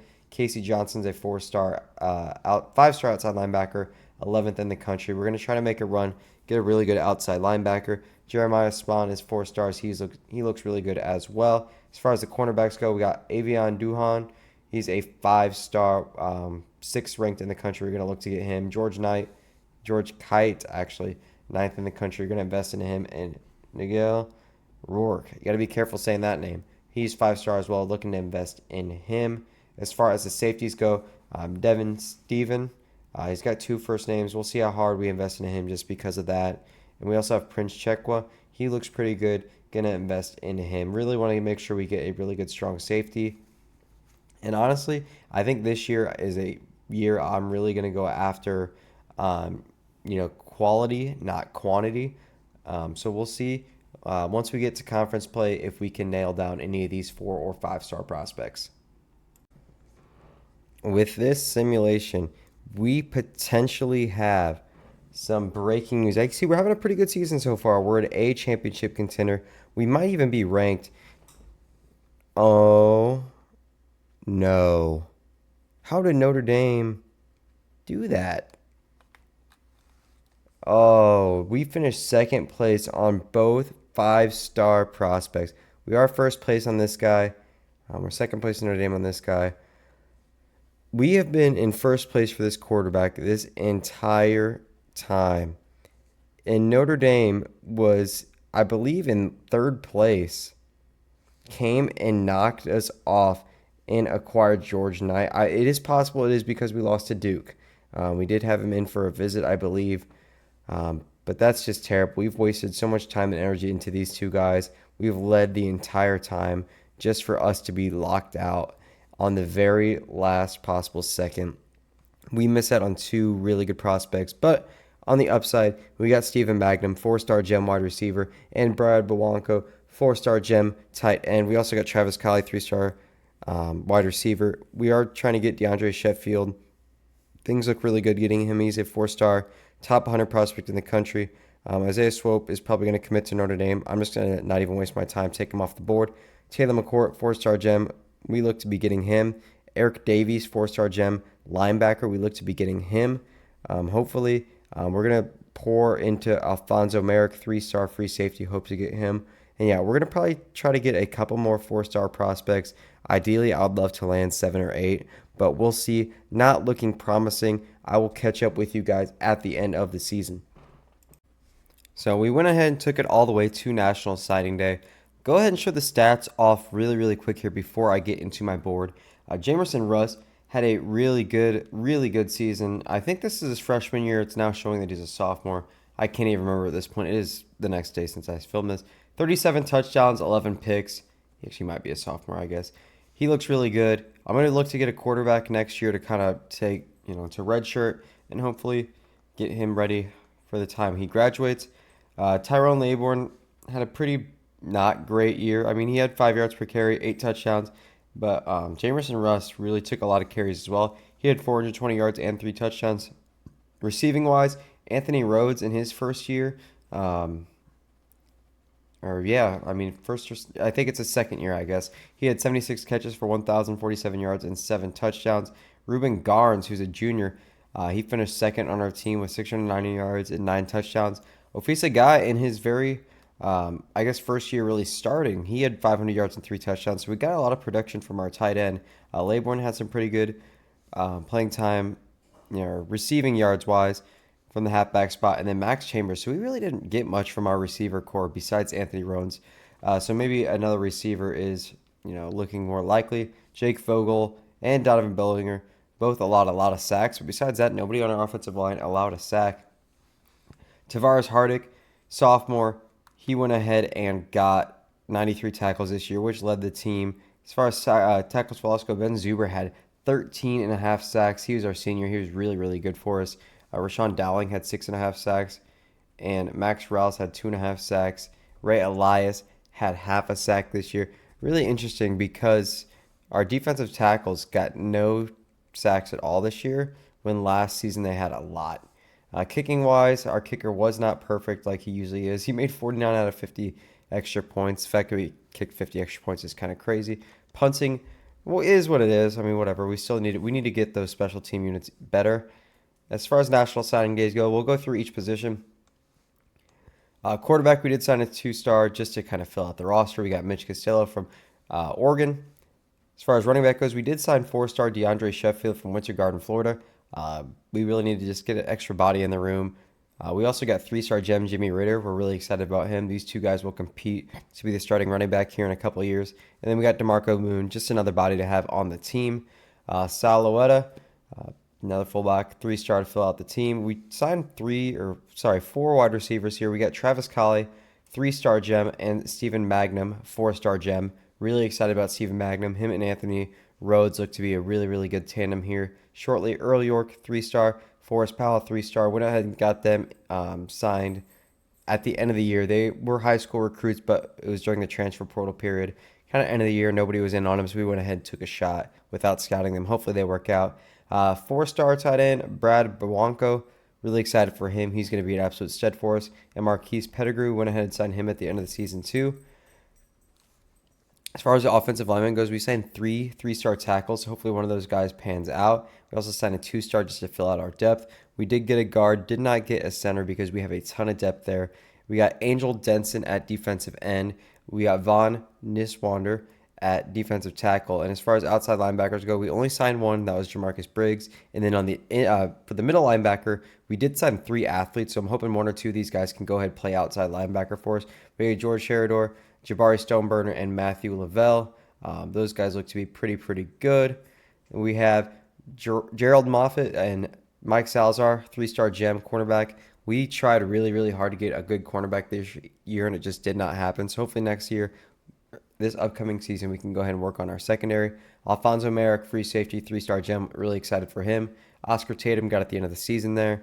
And Menu Mo went ahead and got him towards the end of the season there as well. So pretty good class overall. I believe we're in the 30s somewhere, which I would like to get that up in the top 20. I'd love to finish with the top 25 class. We just didn't get enough, high prospects this year. We only got 3 4-star prospects, which if you look above, all these other schools have a lot more than we do. So we really need to focus on getting those 4-star prospects, and that's what we're going to try and do. So we're going to go ahead and jump into the next season here and hope we can do a little bit more damage than we did in the ACC this year. All right, quick little roster breakdown. We are looking at all the team upgrades right now. Jamerson Russ looks really good. 85 overall. I thought last year was his freshman year, but I got a little confused on the time period. What was his freshman year? He is a sophomore. He looks really good. Ryan Johnson looks to be a really serviceable backup as well. 76 overall for his freshman year. We also got Mitch Costello, 2-star. Jason Short, Badara Okonkwo. Might try to get them to transfer if they want. Tyrone Laybourne is going into his senior year. Only reached an 89 overall, which is pretty unfortunate. He did have impact development. It is what it is. Daryl Donahue, sophomore. He's an 80 overall. He looks good. Eric Clemens is a freshman. He's a 77 overall. And then we got a bunch of guys who could probably redshirt. As far as receivers go, Anthony Rhodes going into his sophomore season, 87 overall. Remember, he's got 100 speed. He looks to be really good. Going to hopefully finish in the 90s for us. We have Ruben Garza Jr., who's 81 overall. Senior Max Chambers is 79 overall. And then Vince Moya, 79 overall freshman. He looks really good. He has got only normal development, so we'll see how well he can develop. We got Stephen Magnum. He was the 4-star, 4-star prospect that was a gem, I believe. We're probably going to go ahead and redshirt all these freshmen just to get them a little more length out of those guys. Cliff Cummins looks really good, 93 overall senior, but we're going to give Afisa Guy, sophomore. We're going to continue to give him a start just because he is a little bit better of a receiver. He looks really good. Patrick Springer, probably going to see if he wants to transfer. Marquise Pettigrew looks really good as well. We got Brad Bawanko. He's the 4-star gem recruit that we got. He's guy's going to be a junior next year by the time Brad starts his freshman year. So hopefully for his senior year in 2032 and 2033, he can go ahead and take the reins and do really good there. As far as tackles go, we are getting a little bit aged at that position. We have a couple juniors at left tackle. We have a junior at left guard. We have a junior at center, but we do have a really good freshman center. We also have a really good freshman or a sophomore center, 2 good sophomore centers. So we really don't need much more interior line. We also have a sophomore guard that's an 86 overall. As far as our right guard goes, we have a 90 overall senior and an 84 overall sophomore. And then as far as right tackle goes, we have a 93 overall senior, an 83 overall senior, and an 80 overall senior. So might look to recruit a little bit of tackles this offseason just to get those guys ready for when they leave. As far as the defensive side of the ball goes, I really need to look at the defensive line. We have a junior left end that's a 86 overall, but we don't really have much other than that. We have 2 senior right ends that are our highest overall at that position. We have Nate Barnes, who's going to replace them next year, but only for 1 year, and we don't have anything really beyond that. So defensive end, probably a big point of emphasis here. See if we can land a 4 or 5-star recruit there. As far as defensive tackle goes, it's kind of the same situation. Kadeem Whitehart's going to be really, really good. But beyond that, we don't have anything beyond 2 years from now. Outside linebacker, we really like how we're set up there. Max Raw is a sophomore. Um, he's going to dominate for us. We have Tavares Hardick, 91 overall sophomore. He's going to look to dominate for us. And we also have Doug Grubb, who I honestly might redshirt this year just so I can get the most out of him. We'll see. I don't really like redshirting a 88 overall, but I might just have to. Right outside linebacker, Charlie Wilkins, Darren Babcock, they both look really good. Unfortunately, they are leaving soon, but we have Ty Lloyd, freshman redshirt, who is already an 80 overall. He's got impact development, and he's from Michigan, so kind of near the area. Pretty excited about him. Cornerbacks, we do have 3 seniors as our top, and then we have Ezekiel Dumukije. I can never pronounce that name. He's got impact development. He looks to be our cornerback of the future. We all have Devin Chechere. He looks pretty good, but we're really going to hone in on cornerback, I think, as well. So cornerback, defensive end, offensive tackle look to be really big gets for us. Alonzo Cody is really, really good, and he has some pretty good underclassmen backing up as well as Joel Burnett, Troy Stacy. So safety, we have a lot of depth at right now. And we have Trey Keane, senior, 87 overall starting. And then we have Dwayne Bryant, 81 overall sophomore, right behind that. So we're really good at safety right now. We are going to need a kicker. And honestly, I am thinking about making J.R. Hardwick my backup kicker just because he does have 81 kick accuracy, which, I mean, it's still pretty low, but he can develop that over time. So potentially look for us to target a kicker as well. So we're going to go ahead, advance to the beginning of next season, and let's see where we're at with the recruiting. All right, going to take a look at my recruiting class for this 2030 season. We're starting off with Tyrone Willie, 4-star gem left tackle. We're just going to continually send the house on him. So hopefully schedule and visit, stuff like that. Our hours went from 450 to 600 this year, so hopefully we can get a lot more players. He looks to be a really good left tackle of the future. We also have running back athlete Rashawn Penny. He's a 4-star gem. Hopefully we can get in on him. We're going to send the house. We have Josh Trufant, 4-star gem, cornerback. Really going heavy for him. Really hope we can get in that top 8 mix and continually build chemistry with him, get him going for us. Noah Van Buren, also a 4-star gem cornerback. We are more likely to get him than Josh Trufant, but we're going to go hard for both of those guys. We have Calvin Gaines, 5-star defensive end, and Angelo Rasmussen, 5-star defensive end. We're going to go hard for both of those guys just because we really need a defensive end. We also have James Alves, who's a 5-star left tackle, who actually showed a lot of interest in us off the bat. He is from Michigan, so he is close to us. So we're going to go really hard after him. Looks like we're going to compete with Michigan for him. Hopefully they're not pushing as hard as we are. We also have Patrick Howard, 4-star left guard, who we started in the lead on. So we're going to continue pushing that envelope. Nick Rubin and Josh Kinoy, 2 wide receivers who are 5-star wide receivers who are top 5 in the nation that we are going to at least initially push strong for. Even if we only get 2 or 3, even if that, if we can get 2 I would say if we can get 3 of these top 10 guys we have on our board, I like to think that's a success, even though we're blowing a lot of points.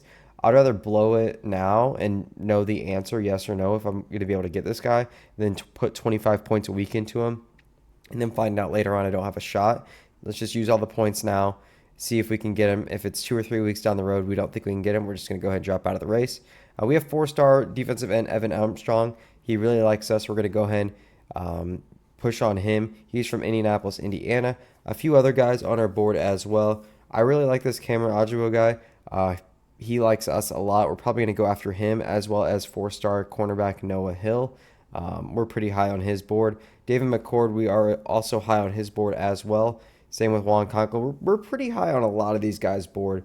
So I really like the way we're sitting. So hopefully we can win some games in the ACC this year.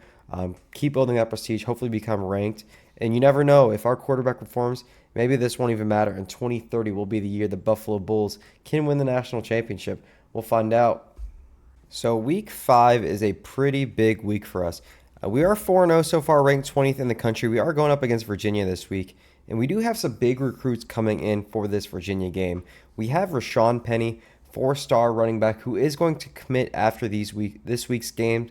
It's going to be a coin flip between us and Maryland. So hopefully, if we win this game, we can go ahead and get him to commit. We have Josh Trufant, who is visiting as well. It's going to be a really tight race between us and the Florida Gators. So a win here would help us solidify getting him. Hopefully, we'll see. We are setting the house on him. Probably going to. Actually, he's not close to home. We don't have the best athletic facilities. So we're probably going to keep it as is for now. Don't have a lot to sell him on. So we might not get him. Noah Van Buren, we look really nice on. We're probably going to change that from send the house to go ahead and give him a hard sell. Hopefully get him to buy in a little bit more. Calvin Gaines is going to be really, really close. We got him coming in for a visit a couple weeks from now. We have James Alves, also going to be really close to 5-star left tackle that's really interested in us. He's got a visit this week, so hopefully we can convince him that we are the team for him. Nick Rubin's got a visit in a couple weeks. He's the number 2 prospect in the country. It's going to be us and the Hurricanes against him, so we'll see how he is. He is from Florida, so, it's going to be tough. He's playing by his home team. Josh Kenoy, 5-star wide receiver. Not as focused on him as we are Rubin, but that's going to be a close race as well with another Florida team, Florida Gators. Evan Armstrong, defensive end. It's us versus Notre Dame for him. Cameron Ojabo just put in some points for him this week. Going to be a tight race for him. Noah Hill, we're not really too invested on, but we're going to keep a close eye on him. Maybe we can make a late push. David McCord, kind of the same deal. If we don't end up landing Rashawn Penny this week, we're going to push really hard to go ahead and get him. He should narrow down to his top 5 next week. Juan Conklin, we haven't even done much on, and he's really interested in us. Might look to uptick my points in him. Calvin McCord, we haven't done a single thing with, and we are in first place. So he really, really wants to come to Buffalo. He is from Farmington, Michigan, so he's pretty close to us. AJ Van Buren, he's from Ohio. He's a 4-star left tackle. He really likes us as well. These guys have a lot of interest in us. We should probably go ahead and put more points to them. Probably going to do that after this week. As you see, we have a lot of points going into visitations. So hopefully we can win our game this week against Virginia and get some of these really talented players to go ahead and commit to us. Jumping in to the Virginia game here. We're just going to go to the end of the game. We're going to just follow the play-by-play here. Looks pretty low scoring so far. Buffalo driving down the field. We did get a touchdown. Looks like we got a pick 6 or something like that. 14-3, 21-3. This Buffalo team is absolutely beating the brakes off Virginia. Holy crap. It is 35-10. Buffalo Bulls dominating. Virginia trying to make a late push. Not happening. We win 38-24. Very dominant game by us. Like I said, Virginia kind of put up some points in garbage time. Who cares? All blue unis looking good. Russ, a dominant quarterback. Got the Buffalo Bulls to 5-0. Reuben Garnes, the junior, had a really good day. 7 catches, 165 yards, and 2 tuds. I'm going to go ahead and check out the stats here, see how he did. Unfortunately, I don't think it really lets you skip these cutscenes, but that is okay. Like I said, we take down our first ACC opponent this year. We are 1-0. Looking at the stats. Yeah, Jamerson Russ, 22 out of 29 for 340 yards, 4 touchdowns. Unfortunately, he did have 2 interceptions. As far as running the ball goes, Laybourne went for 5.2 yards per carry. He had 95 yards and a touchdown. Receiving wise, Reuben Garnes had a really big day. Anthony Rose didn't do too bad. Tyrell Lamboard didn't do much. And nothing from the tight ends, unfortunately. I really want to get Ofisa Guy going, but he had a pretty rough game. Defensively, we had to have an interception, right? Was it a pick 6? Where's the touchdowns? No touchdowns. Okay, so it must have just been a really massive play. If we go to the receiving here, do we see the long? Yeah, okay. So it looks like Reuben Garnes had a 79-yard touchdown. That was our second touchdown of the game. Get us going there on the board. We're going to return to the hub here, advance to the next week, and we have really big results upcoming. We got a bunch of XP right there. And let's go ahead and see if this win against Virginia went ahead and solidified us one of these 4-star gems or 5-star prospects. We got Rashawn Penny, 4-star running back. I'm really excited for him.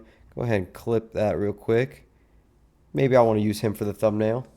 We only got him to commit, but Josh Trufant, 4-star cornerback, did commit to the Gators, but we're ranked 16th now.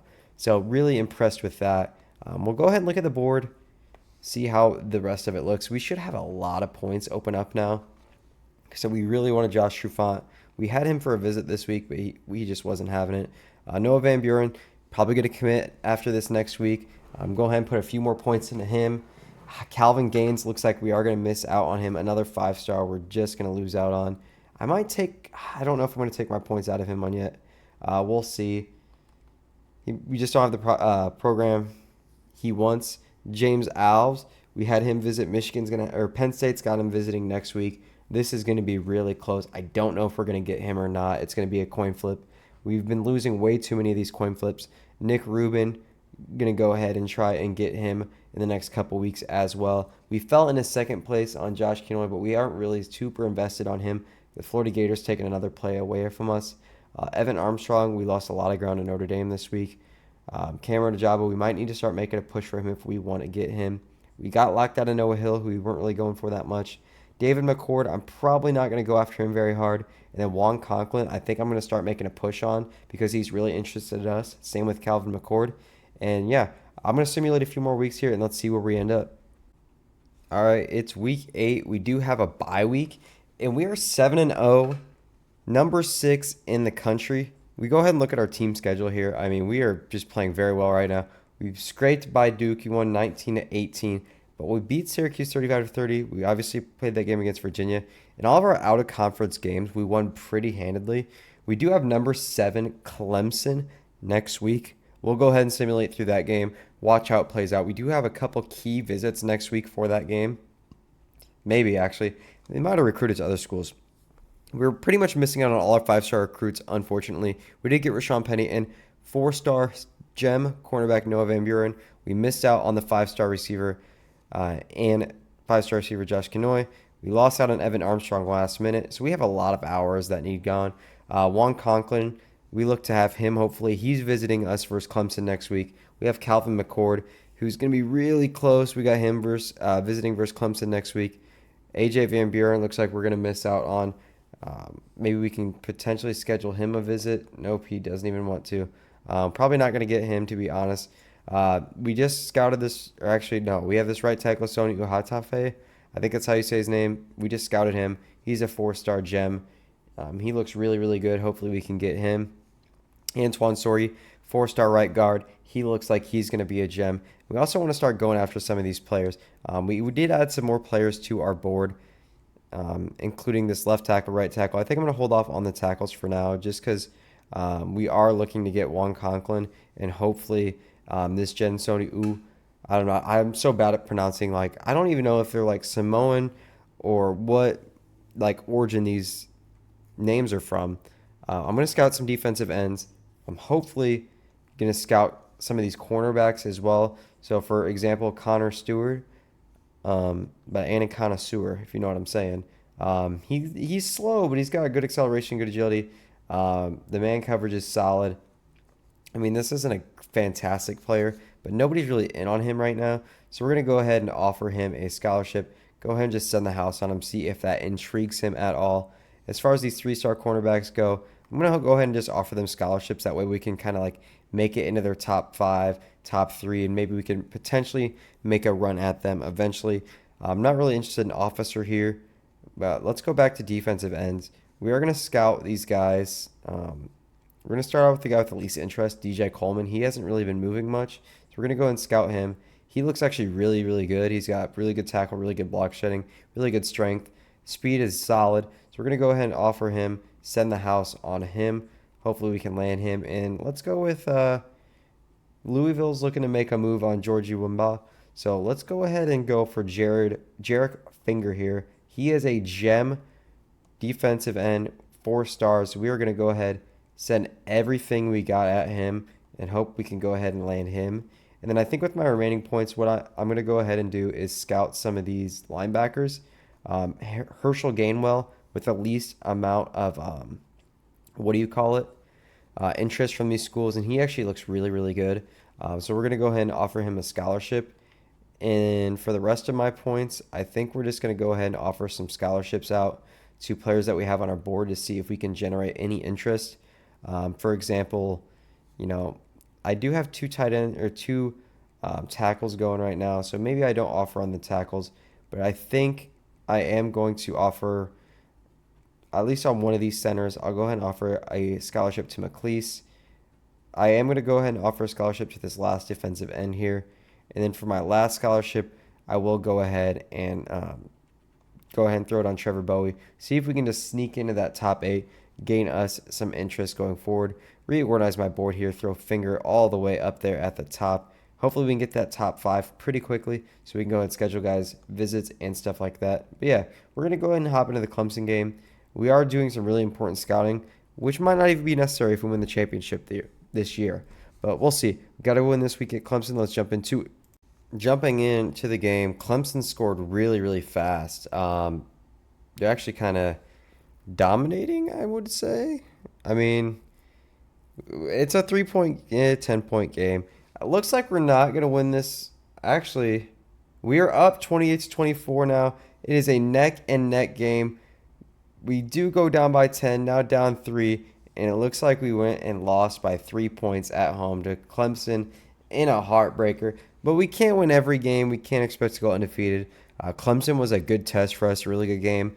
The recruits might not be super happy that we lost that game, but hopefully it shows them that we are a very good team that can compete with the best teams in the league. Even with this one loss to Clemson, I'm really hoping this doesn't take us out of the playoff potential. If we can make the playoffs this season, I really like our odds of making a run. But like I said, it's really, really important that we just go ahead and take care of business now. We go ahead and advance, see if any of the prospects went ahead and locked into us. I'm not sure how it's looking. Go ahead and find out here. The anticipation. We do get Juan Conklin, right tackle. He was a visit this week. Kind of a huge get for us, to be honest. And we don't lose on anybody, which is even bigger. We do go down a little bit. We're only 13th ranked, so that's not even that bad. I can show you the updated recruiting board. It's probably the last time I showed the updated board for the end of the season. We're not landing a lot of players, unfortunately, but we have been getting really good players for what we have. Jarek Finger, we're really interested in 4-star right end. We've got a right tackle, we've got a cornerback, and we've got a running back. Hopefully we can land 2 of these defensive ends, and hopefully we can land this 4-star gem right tackle. We look to be on pace to get him. Antoine Sorgi, 4-star gem. Not anybody really interested in him. Dante Jackson, we are probably going to scout this week, see if we like him. We've had him up on our board. Nobody's showing a whole lot of interest in him, which doesn't mean much. It does mean a lot because he's terrible. We're going to go ahead and take him off our board. Keep the points. Don't keep dumping into him. So, Kowalski locked us out. Herschel Gainwell, middle linebacker, is showing a lot of interest in us. George Iwamamba, out defensive end. If we can land 3 defensive ends, I'm all for that. As far as everything else goes, I probably am going to scout some of these cornerbacks. We are just really bad at the cornerback position and can't get any of these guys to land. So I'm going to scout, see what we can get. Hopefully one of these guys gems out. Jaden Kunasik. These are some wild names this generator produces. So we're going to go ahead and pour everything we can into him. And hopefully, we can get a 3-star gem quarterback. We got another gem in Josh Cobb. We're going to go ahead and offer a scholarship to him and go ahead and show our interest. So we have 2 3-star gem quarterbacks we're really going to go to. I honestly think we're going to put some less points into Jamar Chansey here just so I can put more into Cobb. I actually really like the idea of that. We could stay in the race for Chansey and maybe hope that some of these schools maybe lose interest in him and go for other players, and we can kind of sneak back in there. We'll see the odds of that. We still like Chansey as a player, but when there's better players available and they're still like in their first phase of recruiting, might as well go ahead and get the jump on them. Hopefully we can land a few more guys this week. If we go ahead and look at the top 25, we are 13th. We fell down from 5th. Clemson went ahead and passed us up. Go ahead and look at the conference standings. We are in 3rd place, 3-1. California in the ACC is number 1. Miami number 3, they're 4-0. As you see, we have Stanford at 8th, Clemson at 9th. This is a very, very good conference. In terms of overall rating, we do have Cal and Miami beat. The only team that's got a better overall than us is Clemson, so we are going to have to look out for them come the playoffs. As far as our remaining schedule goes, we'll go ahead and look at that really quick, see who we play. We got big games versus VT. We play the number one overall California in week 12, and we have Boston College, Wake Forest. Kind of a lighter schedule the rest of the way. So we just got to go ahead and take care of business, make the playoffs, make the conference championship even. And who knows, maybe your Buffalo Bulls can go ahead and become champions. Are jumping in against the California Bears. They were ranked number one in the country, but they did take a loss last week, so they're ranked fifth. So we have number seven versus number five here in another back and forth game. Very high scoring game, down by 3 at half. I don't know if we're going to be able to stop Cal's offense, which it looks like we're doing. We're up by 2 touchdowns right now. Now only a field goal. I hope we do not blow this. And we are in overtime. Did we win? We did not win. We lose by a field goal in overtime. Buffalo blowing a huge lead. We had more recruits visiting as well. Kind of a devastating loss. With that loss, we're probably not going to win the ACC championship, unfortunately. Looks like Eric Tavesi had a very good game for Cal. We just can't close out these big games, it seems like. I still think we're going to be ranked in the top 15. As far as going to the CFP, that's pretty exciting. But overall, even if we do win the championship, I think there is a lot more room to grow. I don't really see us winning the championship, but you never know. All it takes is a little bit of a hot stretch here. I know I said I wasn't going to show the recruiting until the end of the season, but we will just go ahead and advance here, see if anybody's going to commit, and then if anybody does not commit, we can go ahead and check the progress. DJ Coleman, we are neck and neck right now with other schools. We're in 8th place. That's not terrible. Sonny Tafe, we're looking pretty good on. Antoine Sorgi, we look really good on. Offensive lineman Jamin Kanaziak, Kanuschek, I don't really know. Josh Cobb, we look pretty good on as well. Just going to go and keep scouting. Go ahead and advance the rest of the season. Boston College is creeping up to 14th. We're going to go ahead and advance to the end of the regular season, see if we can make the championship, and see, more importantly, if we make the playoffs for the very first time. So we have made it to the college football players. We ended up finishing ranked 4th, 10-2 on the season, 6-2 in conference. We did not win conference. We were 3rd place. We didn't get any Heisman Memorial Trophy winner candidates. Clemson had 2, Miami had 2, and Penn State had 1. As far as All-Americans go, Tyrone Laborn had 900 yards, 11 touchdowns. He was first team All-American. We'll go ahead and look through everything to see our stats and see if we have any award winners. As far as the recruits go, we did sign Rashawn Penny, Noah Van Buren. Actually, we'll just go position by position. He was the only running backs we got. Didn't get any receivers. Juan Conklin, 4-star tackle. He committed. 4-star right guard, that was a gem. He committed. As far as the centers go, we are attacking 2 centers. Hopefully we can land both of them. Might have to move one of them to guard. Brian Ash, who's a 3-star, we're going ahead setting the house on him. Same with Max Slaughterhoff, who is a 3-star gem. We're going to go ahead and set the house on both those guys. Hopefully we can land one of them. Middle linebacker, we did get Herschel Gainwell. Cornerbacks, we did get 3 cornerbacks. We're actually pretty happy with how we got there. Noah Van Buren, 4-star gem. Jaden Kanuschek, really like how we got him. Josh Cobb went ahead and got him. Kickers, we're probably going to go ahead and try to get Dan Anelli.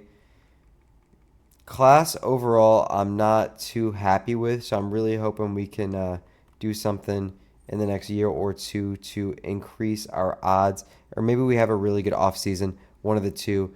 As far as the top class, we just missed out on a lot of 5-star prospects. Maybe we're going a little bit too hard there. So maybe next season we could try to go ahead and get more 4-star classes, or 4-star players rather. We're 86 right now. We have 5 4-star players, 2 3-star players, or maybe we're just ignoring the 3-star prospects a little too much. Maybe we'd have a little bit easier of a time getting them. Heisman winner, like I said, we didn't get anybody there. It was a wide receiver for Clemson. As far as let's go award winners here. See if we got anything there. And then I also would like to look at All-Americans. But as far as players of the year, didn't get anybody in the top 12. Somehow we're not in top coach of the year. Best quarterback, we're not even there either. Defensive player of the year, nowhere to be found unless I'm blind. Best defensive back, but best running back, Tyrone Laborn. He did finish second, but he is a senior. He will be leaving. Best receiver didn't have anybody. Lombardi Award didn't have much. Golden Arm. We'll have to check out that season that Rust had because it must have not been that great as far as All Americans go. We did have Tyrone Laybourne. We had Donovan Bollinger. He is a senior at right tackle. So pretty happy with that. Second team did not have anybody. So we'll take 2 first team All Americans. Anybody in the all freshman team? Nope. So, we had a really good team, but we didn't really have any great individual. Especially, I was really hoping our quarterback Jamison Russ would take a step up, but he had a good season. He had 3,800 yards, 42 touchdowns, 8 interceptions as a sophomore. So hopefully he does a little bit better next year. I didn't really think Tyrone Laybourne had that great of a season. We're going to be losing him. Anthony Rhodes did not do really good at all. Ruben Gardens had a really good season. Maybe we need to move Rhodes to our number 2 receiver. Maybe that's the trick. As far as Afisa Guy only had 4 catches this season. I don't know what the heck happened there because he was our starter. We'll go ahead and look at injuries. Injuries should be off. I don't know why that would be the case, but yeah, no injuries. Injuries are off. For some reason, our starting tight end only got 4 catches. Unless they reordered the depth chart for some reason, which they did. I'm going to go ahead and keep that going. We're losing Cummins this year. I imagine he's going to be drafted pretty highly as well. I mean, he's a 95 overall tight end. So we're going to go ahead and move to the game versus California. We'll see you there. We're going to sim it, and hopefully we can go ahead and get revenge on them for them beating us this year. All right, jumping into it. Very first play of the game, we actually had hit Anthony Rhodes for a 79-yard touchdown, and I wasn't even recording because I didn't expect a first play touchdown. We are up 21-10 at halftime. Hopefully we don't choke to Cal again. It's a battle. So we're up 31. We're up by 2 touchdowns now. 38-30. Really back and forth. It is a 2-point game. We go ahead and kneel out the clock. We win a 2-point game. Go ahead and advance to the second round of the playoffs. We get our revenge on ACC foe California. Even though they're in California, Jamison Russ, 464 yards, 4 touchdowns. His junior year is going to be a massive, massive year. He is a hell of a player, and we got to go ahead and actually look to get his backup just in case we don't win it all this year or next season. I really have a lot of faith in this team. We've done a really good job at building up the offense and defense to be a balanced team. Check out the stats. Yeah, Jamison Russ, only 5 incompletions, 2 were picks, unfortunately. He's got a knack for turnovers. Laybourne had a pretty good game, 6 yards per carry and a touchdown. Ruben Gardens had 6 catches for 143 yards and a touchdown. Ofisa Guy, more catches in this game than he's had all season. And Anthony Rhodes, 2 catches for 84 yards and a touchdown. Max Chambers. I think this is a lesson to where we need to make our best receiver our number 2 receiver because they clearly have shown that they're going to get the ball a lot. All right, we got our second playoff matchup. We are facing Charlotte in the final 8 teams here. Hoping Jamison Russ can go ahead and lead us to victory. We're 11-2. They are also 11-2, 6-2 in their conference. We have the Fiesta Bowl. Going to go ahead and hop into a simulation here and hope that we can go ahead and see a victory. Really huge to make it to the final 4 teams. Charlotte comes down, kicks field. We get a very big play on the first play of whatever drive that was. Charlotte takes a 17-14 lead now. 21-17 at halftime. We actually made a little bit of a comeback there. Going up 28-17.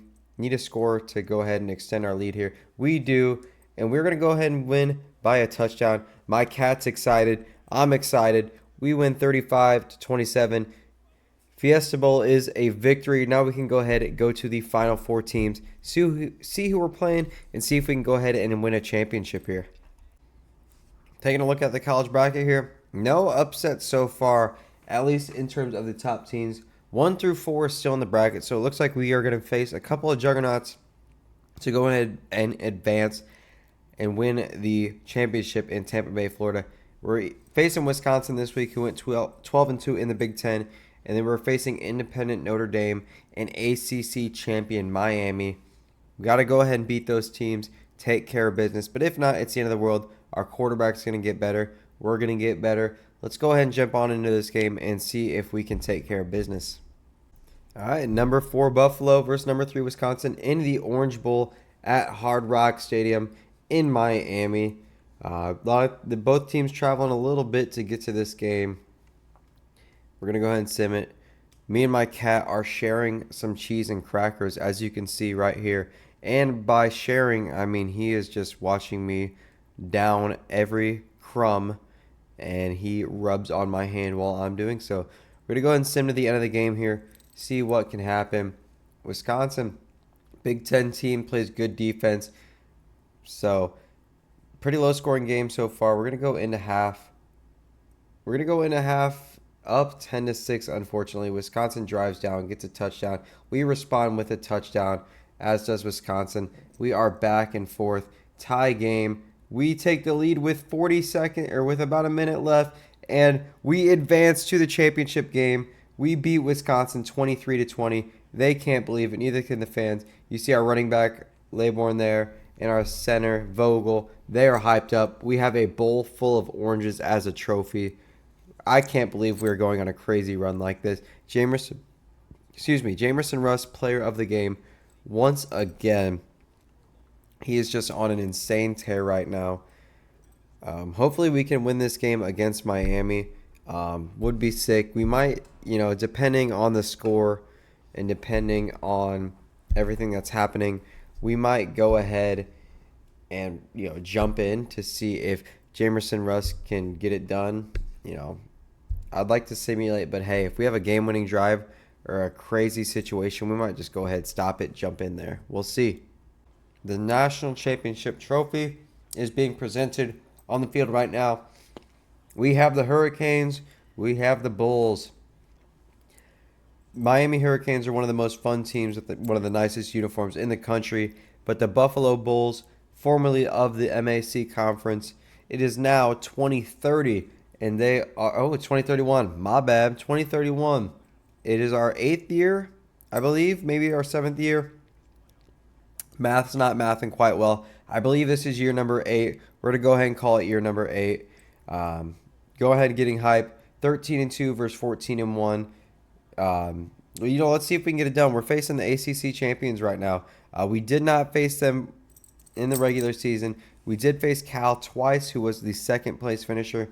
Beat them once, lost to them once. We do have the overall advantage. Both teams technically are 87 overall, but we do have an 89 overall offense compared to their 89 or 87 overall offense. Everything else is the exact same. We're going to go on normal speed, and we're just going to kind of watch it here.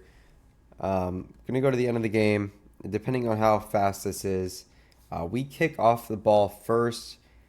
Defense needs to make a stand on this first drive. We start with a really good stuff on the run. We have a 3rd and 5 upcoming for Miami. They do get a 22-yard reception, unfortunately. Doing a pretty good job at stopping the run so far. Matthew Muffet has a drop and a 4th and 1 at a big spot here. They do punt it for a touchback, so big stand on the opening drive from us. Tyrone Laybourne, who is a first-team All-American, and we throw an interception. That has become a problem for Jamerson Russ. Hopefully he can figure that out in his sophomore season, his junior season rather, but cannot be doing that. Let's see how he responds. 1st and 10, 5-yard penalty against the offense, probably a false start. Come on, Cliff Cummins. And we take a sack. Things are really not looking good. Lights might be just a little bit too bright for our players here. And we're just actually going to go ahead and speed it up just a little bit. I don't like this slow pace. And I guess I accidentally jumped in by doing that. I guess I'm watching a play. I don't really have a choice here. Let's see what happens. Nothing good, just a 5-yard catch. Hello? Is it going to let me? There we go. Oh, I accidentally changed the speed to slow. That's on me. Gonna go ahead and jump ahead to the end of the game. That was really annoying. Miami up 10-0. 13-0. We are not looking good at all. We do score a touchdown, but Miami also scores a touchdown before the half. Buffalo comes down, scores a field goal. We score a touchdown as well. We tie the ball game up. Miami is up by 3. We have the ball. We take a. Oh no. Miami scores a touchdown at the very last second to go ahead and win. We lose 30-27. Unfortunate series of events here. I probably should have taken a little bit of control, like I said I was going to, but I just kind of got caught up in the back and forth of that fourth quarter.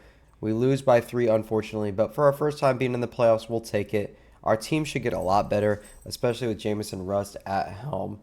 Quarterback being an important position. If he can get to a 90-plus overall, like I think he will, especially with his upgrades of, all the XP he got, from making the playoffs. We got some good commits coming. We got some good player development going. So, yeah, let's jump to the offseason, unfortunately. Cannot win the championship in year 8. Maybe year 9's got something good in store for us. You know what? I'm thinking about it. That was year 7. Year 8, let's cook. So we finished the season ranked second. Our pro potential went up a lot. Conference prestige went up to an A+. Coach prestige went up to an A+. Our athletic facilities are getting a little bit better. Advancing to the first week of the offseason, nothing really doing. End of season recap. I guess I should have looked at the statistics. Actually, I already did. I guess after the playoffs. We'll go ahead and look at our players leaving, see who's graduating, see who's going to the NFL. Sam McCourty, our starting 2 cornerbacks, Manny Chavis as well, are going to the draft. Ben Zuber, 89 overall. He's going to be going to the draft in round 6-ish. Our right guard, Sambua, he is graduating. Charlie Wilkins graduating. A lot of really good players. Enrique Keyes, he is graduating. Not going to the NFL. He's only an 83 overall, so it makes sense. Donovan Bollinger, he's going to go to round 2 as a right tackle. He's a 91 overall. Max Chambers, he is graduating. He had a pretty good season for us. Amari Smoker didn't do a whole lot for us, but he is graduating. Tyrone Laybourne, he is a round 5 pick. He had a pretty good season, was first team All-American. Trey Keane, he was a backup for us, but he's going to go ahead and graduate. Ray Elias, he was also a backup. And we are losing Cliff Cummins, who's going to be a round 1 pick in the NFL draft. Really cool there. We get our first round 1 pick. Jamerson Dora, Brent Kowalski, they graduate as well. A couple big losses there, but honestly, nobody I'm really too upset losing. Maybe Zuber, Bollinger, and Laybourne. But I think we can replace these players, do a really good job building. And yeah, let's see what we can get in the transfer portal and see what our team's going to shape up to be next season. Year 7 in the books, going into year 8. We're going to look at the board, see who we got. We didn't really get any quarterbacks. We just got the one guy, Mafe Suwali from New York. He was pretty close by. Got a good backup quarterback. Keep developing those. We did end up signing 3 running backs, including a 4-star gem, who we're most excited for, Rashawn Penny. Fullbacks, we did sign Alan Yamelo, another weird name. Elton Pape, Juan Andrews, and Vernon Pettis all signed with his 3-star prospects. Offensive tackle-wise, Juan Conklin's the only guy we got there. Antoine Sorgi, 4-star gem. We went ahead and got him. We also signed 2 4-star centers, and Larry Proctor, who's a 3-star center. Defensive ends-wise, we did sign Brian Ash. We got 4-star gem Max Slaughterhoff, or 3-star gem, Max Slaughterhoff. Pretty excited about him. Defensive tackle, we got Tyler LaRue, 3-star gem. As far as the middle linebacks go, we got Herschel Gainwell, who's a 4-star gem. James Gunter, who is a 3-star gem. Cornerbacks, we got Noah Van Buren, who we're hyped about, probably our best player in this class. Jaden and Josh Cobb, a couple of 3-star gems as well. Got really good cornerbacks. And we also got a kicker, Dan Anelli. We didn't have a kicker this year, so it was really important we went ahead and got him. It honestly looks pretty good out the gates.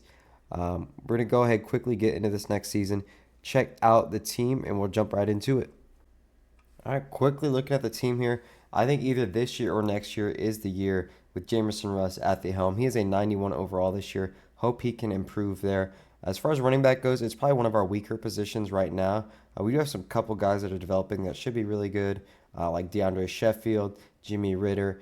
Even Eric Clemens is only a sophomore, but Daryl Donahue is going to be the starter this year, 83 overall. Anthony Rhodes is up to a 93 overall for his junior year. Vince Moya, sophomore, 85 overall. And Steven Magnum, who's a freshman, he's going to be 85 overall. He's probably going to be our wide receiver too. Ruben Garnes, who had a pretty good season last year, 81 overall, didn't go up pretty much at all. Charlie Myers, also an 81 overall as a sophomore. Pretty good wide receiver core. And we have all of our redshirt freshmen in the lower 70s who look to develop.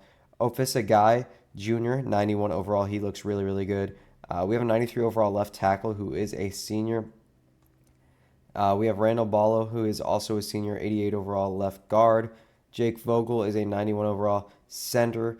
He's also a senior as well, so got three seniors on the offensive line. Going to be tough to replace.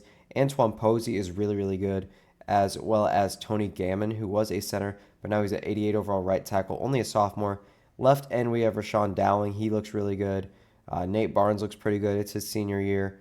And so I'll show you guys the upcoming freshmen here in a second. I'm in the position changes screen right now, so it doesn't show all of our freshmen, but we'll get into that shortly when I go through the red shirts. Defensive tackle-wise, also kind of a weak spot of ours, but Kadeem Whiteheart is going to be really, really good. So he might go ahead and just start for us this year. Max Rawls looks really good at outside linebacker. Tavares Hardick is really, really good. He's only a junior. He's probably going to be a first-round pick next year. And Darren Babcock entering his senior season. He's really good. As far as cornerback goes, I have Ezekiel Dumuhike, 89 overall. He's only a sophomore. He looks outstanding. Same with Devin Chachir. He's a sophomore. He looks good. And Mike Salazar, a freshman, looks really good as well. Alonzo Cody. Our secondary is just really young, really good. Alonzo Cody is a junior, 86 overall. He looks good. And then strong safety is kind of a weak spot for us. We only got 82 overall juniors there, so we'll work with that. We got an 89 overall team in general. We're going to go ahead and hop into the next season, check out our rookies, see who are redshirt, and then, I'll probably show you guys I probably won't show you guys the board. Probably just going to hop right into the middle of the end of this season. Going through the roster really quick, we are going to go ahead and redshirt George Adanji, 73 overall. Don't really need him. Going to go ahead and just redshirt all my freshman running back. This Rashawn Penny is the one that was really, really good. Go ahead, redshirt him, continue to develop him. As far as my receivers go, we got two freshmen there. We can just redshirt as well. Receiving core actually looks really, really good this year. No offensive linemen really to note. We can go and just redshirt all these guys. Emmett McLeese is a 78 overall freshman. A really good pull by us. I believe he was our 4-star. Same with Antoine Story. He was a 4-star gem. Juan Conklin was a 4-star as well. So we got really, really good offensive linemen in the future here. I'm going to go ahead and actually redshirt Max Slaughter. Also going to go and do Taylor. We're pretty much going to, redshirt all of our guys that we have an opportunity to do so, just so they can continue to develop. A couple really good freshmen there at middle linebacker. We're going to go ahead and actually redshirt Van Buren. Just because we really want him to be a stud. He's not going to get playing time at all this year. Might as well just redshirt him. Why not? And then that's pretty much it. Not going to redshirt any of our special teams players. Team looks really good. And if you look at the preseason rankings, look who's at number 1, Buffalo. Hopefully we can continue that throughout the season, and we can actually go ahead and win the championship. And this year, Anthony Rhodes looks to be a first-team All-American. That is it. Anybody else projected to be a second-team All-American? No. So it looks like Anthony Rhodes is the only player on our team they think is going to do amazing, but no big deal. Let's go ahead and jump into the season, see if we can actually go ahead and win some ball games. We are at the bye week towards the end of the season. We did start off the season 7-0. We ended up falling down just a little bit. We finished 10-2, 6-2 overall in the conference. If we go ahead and look at our team schedule here, you'll see we had a very hot start. We barely scraped by Ohio.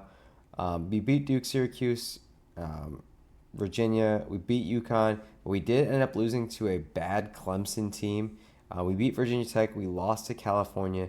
We just can't escape them. We beat Boston College. We beat Wake Forest. We are ranked 9th. We should make the playoffs, just not at the dominating level we did last year. I still really like the team, but we're going to hop into the playoffs. We're going to hope we can make a championship run here. We're not going to win the ACC conference, which is unfortunate. Not a big deal. I did just go ahead and let the computer do all of the scouting for me, so I'll take a look at the class at the end of the season if it's necessary, but I'm hoping we can go ahead and end this video on a championship win. First round of the playoffs, we are going against the Texas Longhorns.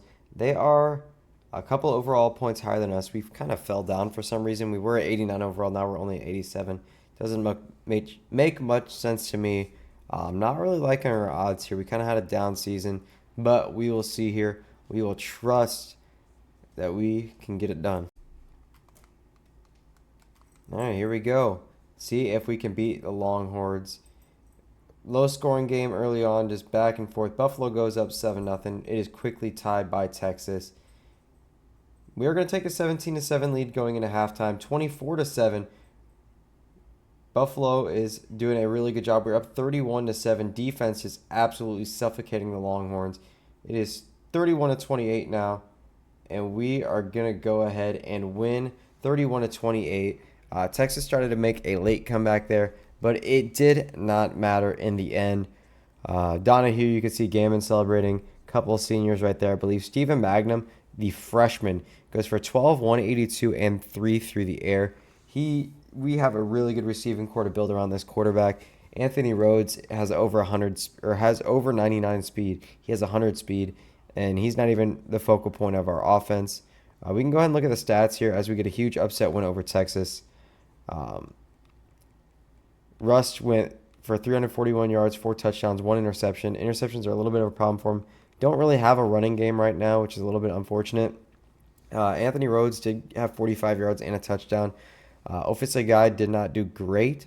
That is okay. Vince Moya had a decent game as well. We're going to hop into the next game here. 8 more teams remaining. See if Buffalo can be the one that makes the run to win the championship. All right, for our next matchup, we are facing 22nd ranked Baylor. Looks like they went ahead and won their conference. I believe they're in the Big 12. At least they're in basketball. I watched a little bit more college basketball than I do football, but I'm pretty sure they're in the Big 12. They went ahead and won their game. They're only an 82 overall.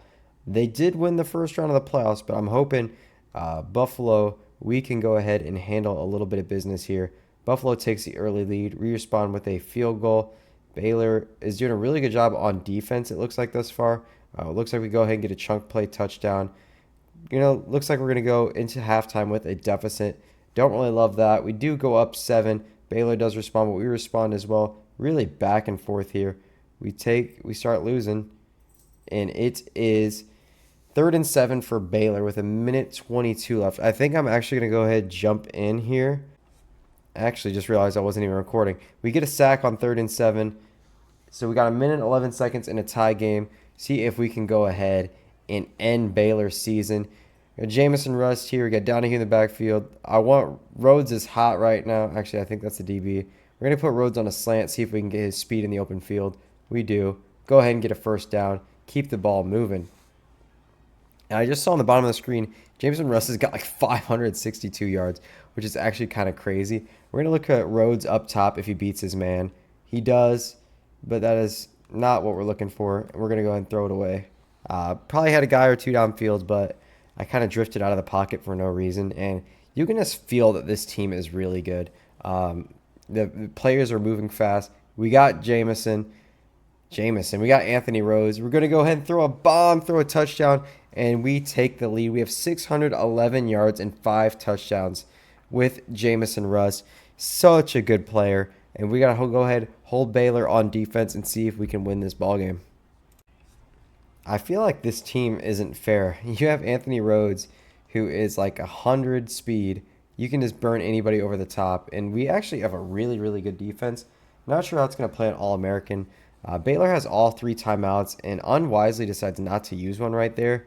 They didn't even get a first down to stop the clock, and for some reason I'm stuck on the DL, but that is okay. We get a sack. We're going to see what the foul is. Hopefully it is a holding call. I think we're going to decline it either way. We were just really fortunate it wasn't on the defense. Going to make it 3rd and 14. We're going to go ahead and play some man coverage, trust our highly rated DBs, and see if we could potentially finish Baylor off right here. Bad throw by the quarterback. I mean, Baylor is not a very highly rated team. I think they're 82 overall. I can't even see the name of their quarterback. It's Lure? Something like that. My eyes suck. I'm going to go ahead and use the linebacker. No, we're not. 4th and 14. This is for the game. They checked down, incomplete. Buffalo is going to go ahead and win the quarterfinal game against Baylor. And we're going to go ahead and advance to the Final Four game. All right, next up, we're in the Peach Bowl against the Oregon Ducks. Final Four game here. 87 overall Buffalo Bulls, 89 overall Oregon Ducks. A little bit of an upset here. I believe Oregon is ranked 5th. We are ranked 9th. Jump in here. Chick-fil-A sponsoring that baby. And yeah, let's just go ahead, see if we can get upset, make it to the championship game for back-to-back seasons. And here we go. Starting out with a 3-0 lead, making it 10-0. Defense playing pretty well so far. Got a couple late stops. Going into halftime, 17-6, making it 20-6. Hopefully we can keep the foot on the pedal. No fourth quarter blown leads. We make it a 3 possession game, and we are absolutely going to walk Oregon home. Barely. We were up by 17 points with like 3 minutes left, and Oregon almost came back and won. But Buffalo does win the Chick-fil-A Peach Bowl, and we are back in the championship game for a second consecutive season. It's year number 8. Jamison Russ, please, can you lead us to the championship? All right, championship game. NC State won their conference, and we are going ahead to play them in the championship game. They're actually not even ranked at all. So by winning their conference, they went ahead and got a little sneak into the playoffs, and they went ahead and made the most of it. They made it to the national championship game. Who knows, the 2032 national championship, Buffalo Bulls versus NC State Wolfpack. So anything can happen. It's not Alabama, it's not Georgia, it's not Clemson, it's not the Gators, and it's not the Hurricanes. We're Buffalo, and we are looking to win our championship and end this dynasty. All right, going to jump ahead of the Super Sim here. I think once it gets closer to halftime, I might go ahead and slow it down. We are driving now. We take a 14-3 lead. It's now 14-10. Would like to put up more points before halftime. Doesn't look like it's going to happen. I think I'm going to go to normal speed now. It is 20-13 going into half. Or actually, in the middle of the third quarter, we went ahead and scored a touchdown. NC State now has the ball down by 8. Defense needs to make a huge stop here.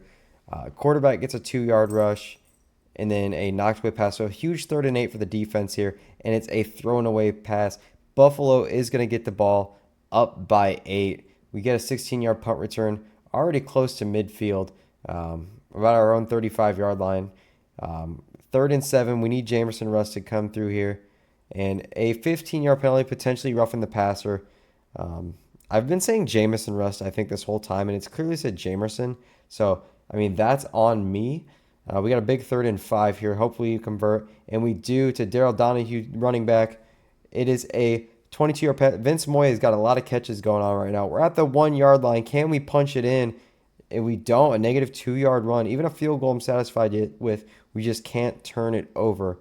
We go ahead and kick the 20-yard field goal to go up by 9 points with 1 minute left in the third quarter. We need another big defensive stop here. No touchdowns. We're okay with the field goal. We just have to keep on holding on. 3rd and 7. Big defensive stop here. And we get it. Another run for some reason. We're going to go ahead and get the ball back at about the 28-yard line. 13-yard punt return. So we're on the 40. 2-yard run by Jamison Russ. Want to start seeing him sling it a little bit more. 2-yard rush by Donahue. 3rd and 5. We get a pass to Vince Moya for 17 yards. Who's having a really big playoff series. Hit the tight end guy for 8 yards. We're in the fourth quarter. Darrell Donahue gets a 4-yard run for the first down. Vince Moya again for 22 yards. We got a 1st and goal on the NC State 5. 3-yard rush by Donahue. We're at the 1-yard line. And Darrell Donahue punches it in for the touchdown. We're up 31-13 with 4 minutes left. If we can get a stop here, that all but seals the Buffalo Bulls as a college football champion. We have a 3rd and 7 here. Can the defense come through? They do. We've absolutely suffocated NC State all game, but they get the first down.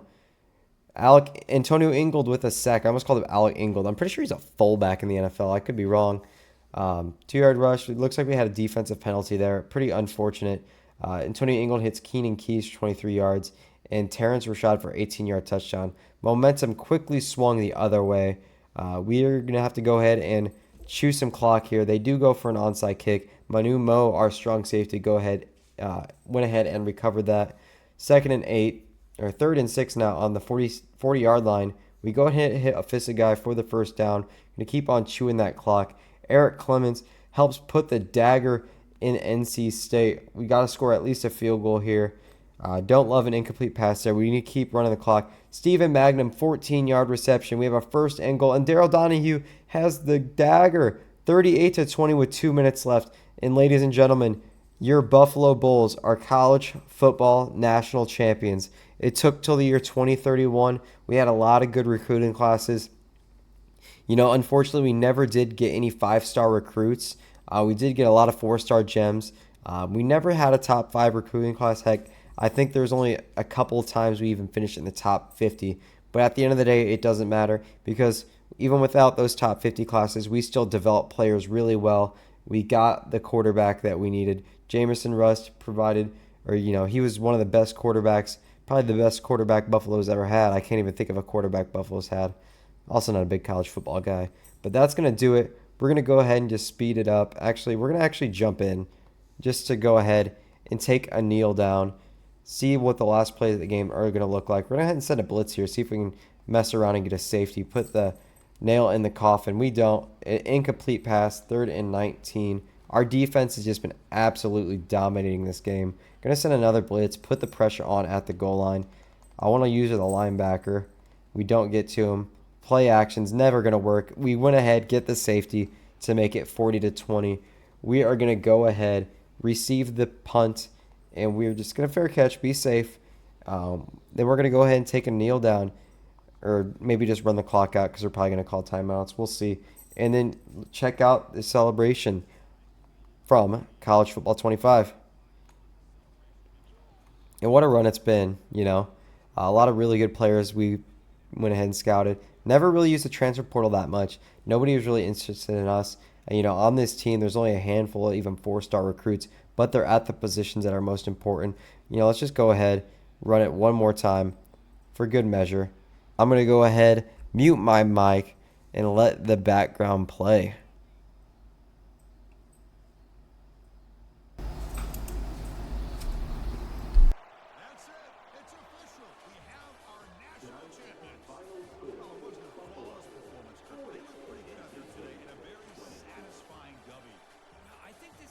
Chance to do some really special things this year. They clearly have talent to be able to work with. I've been impressed with how this head coach managed the game and led his team to a victory.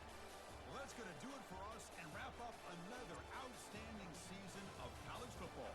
For Kirk Herbstreit, I'm Chris Fowler. This has been a presentation of EA Sports College Football.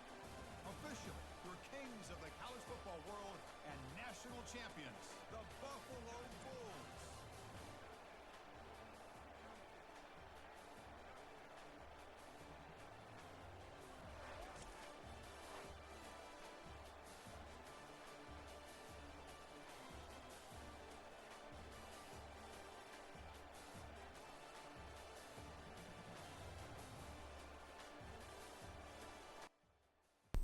If you made it this far, just know I do appreciate you.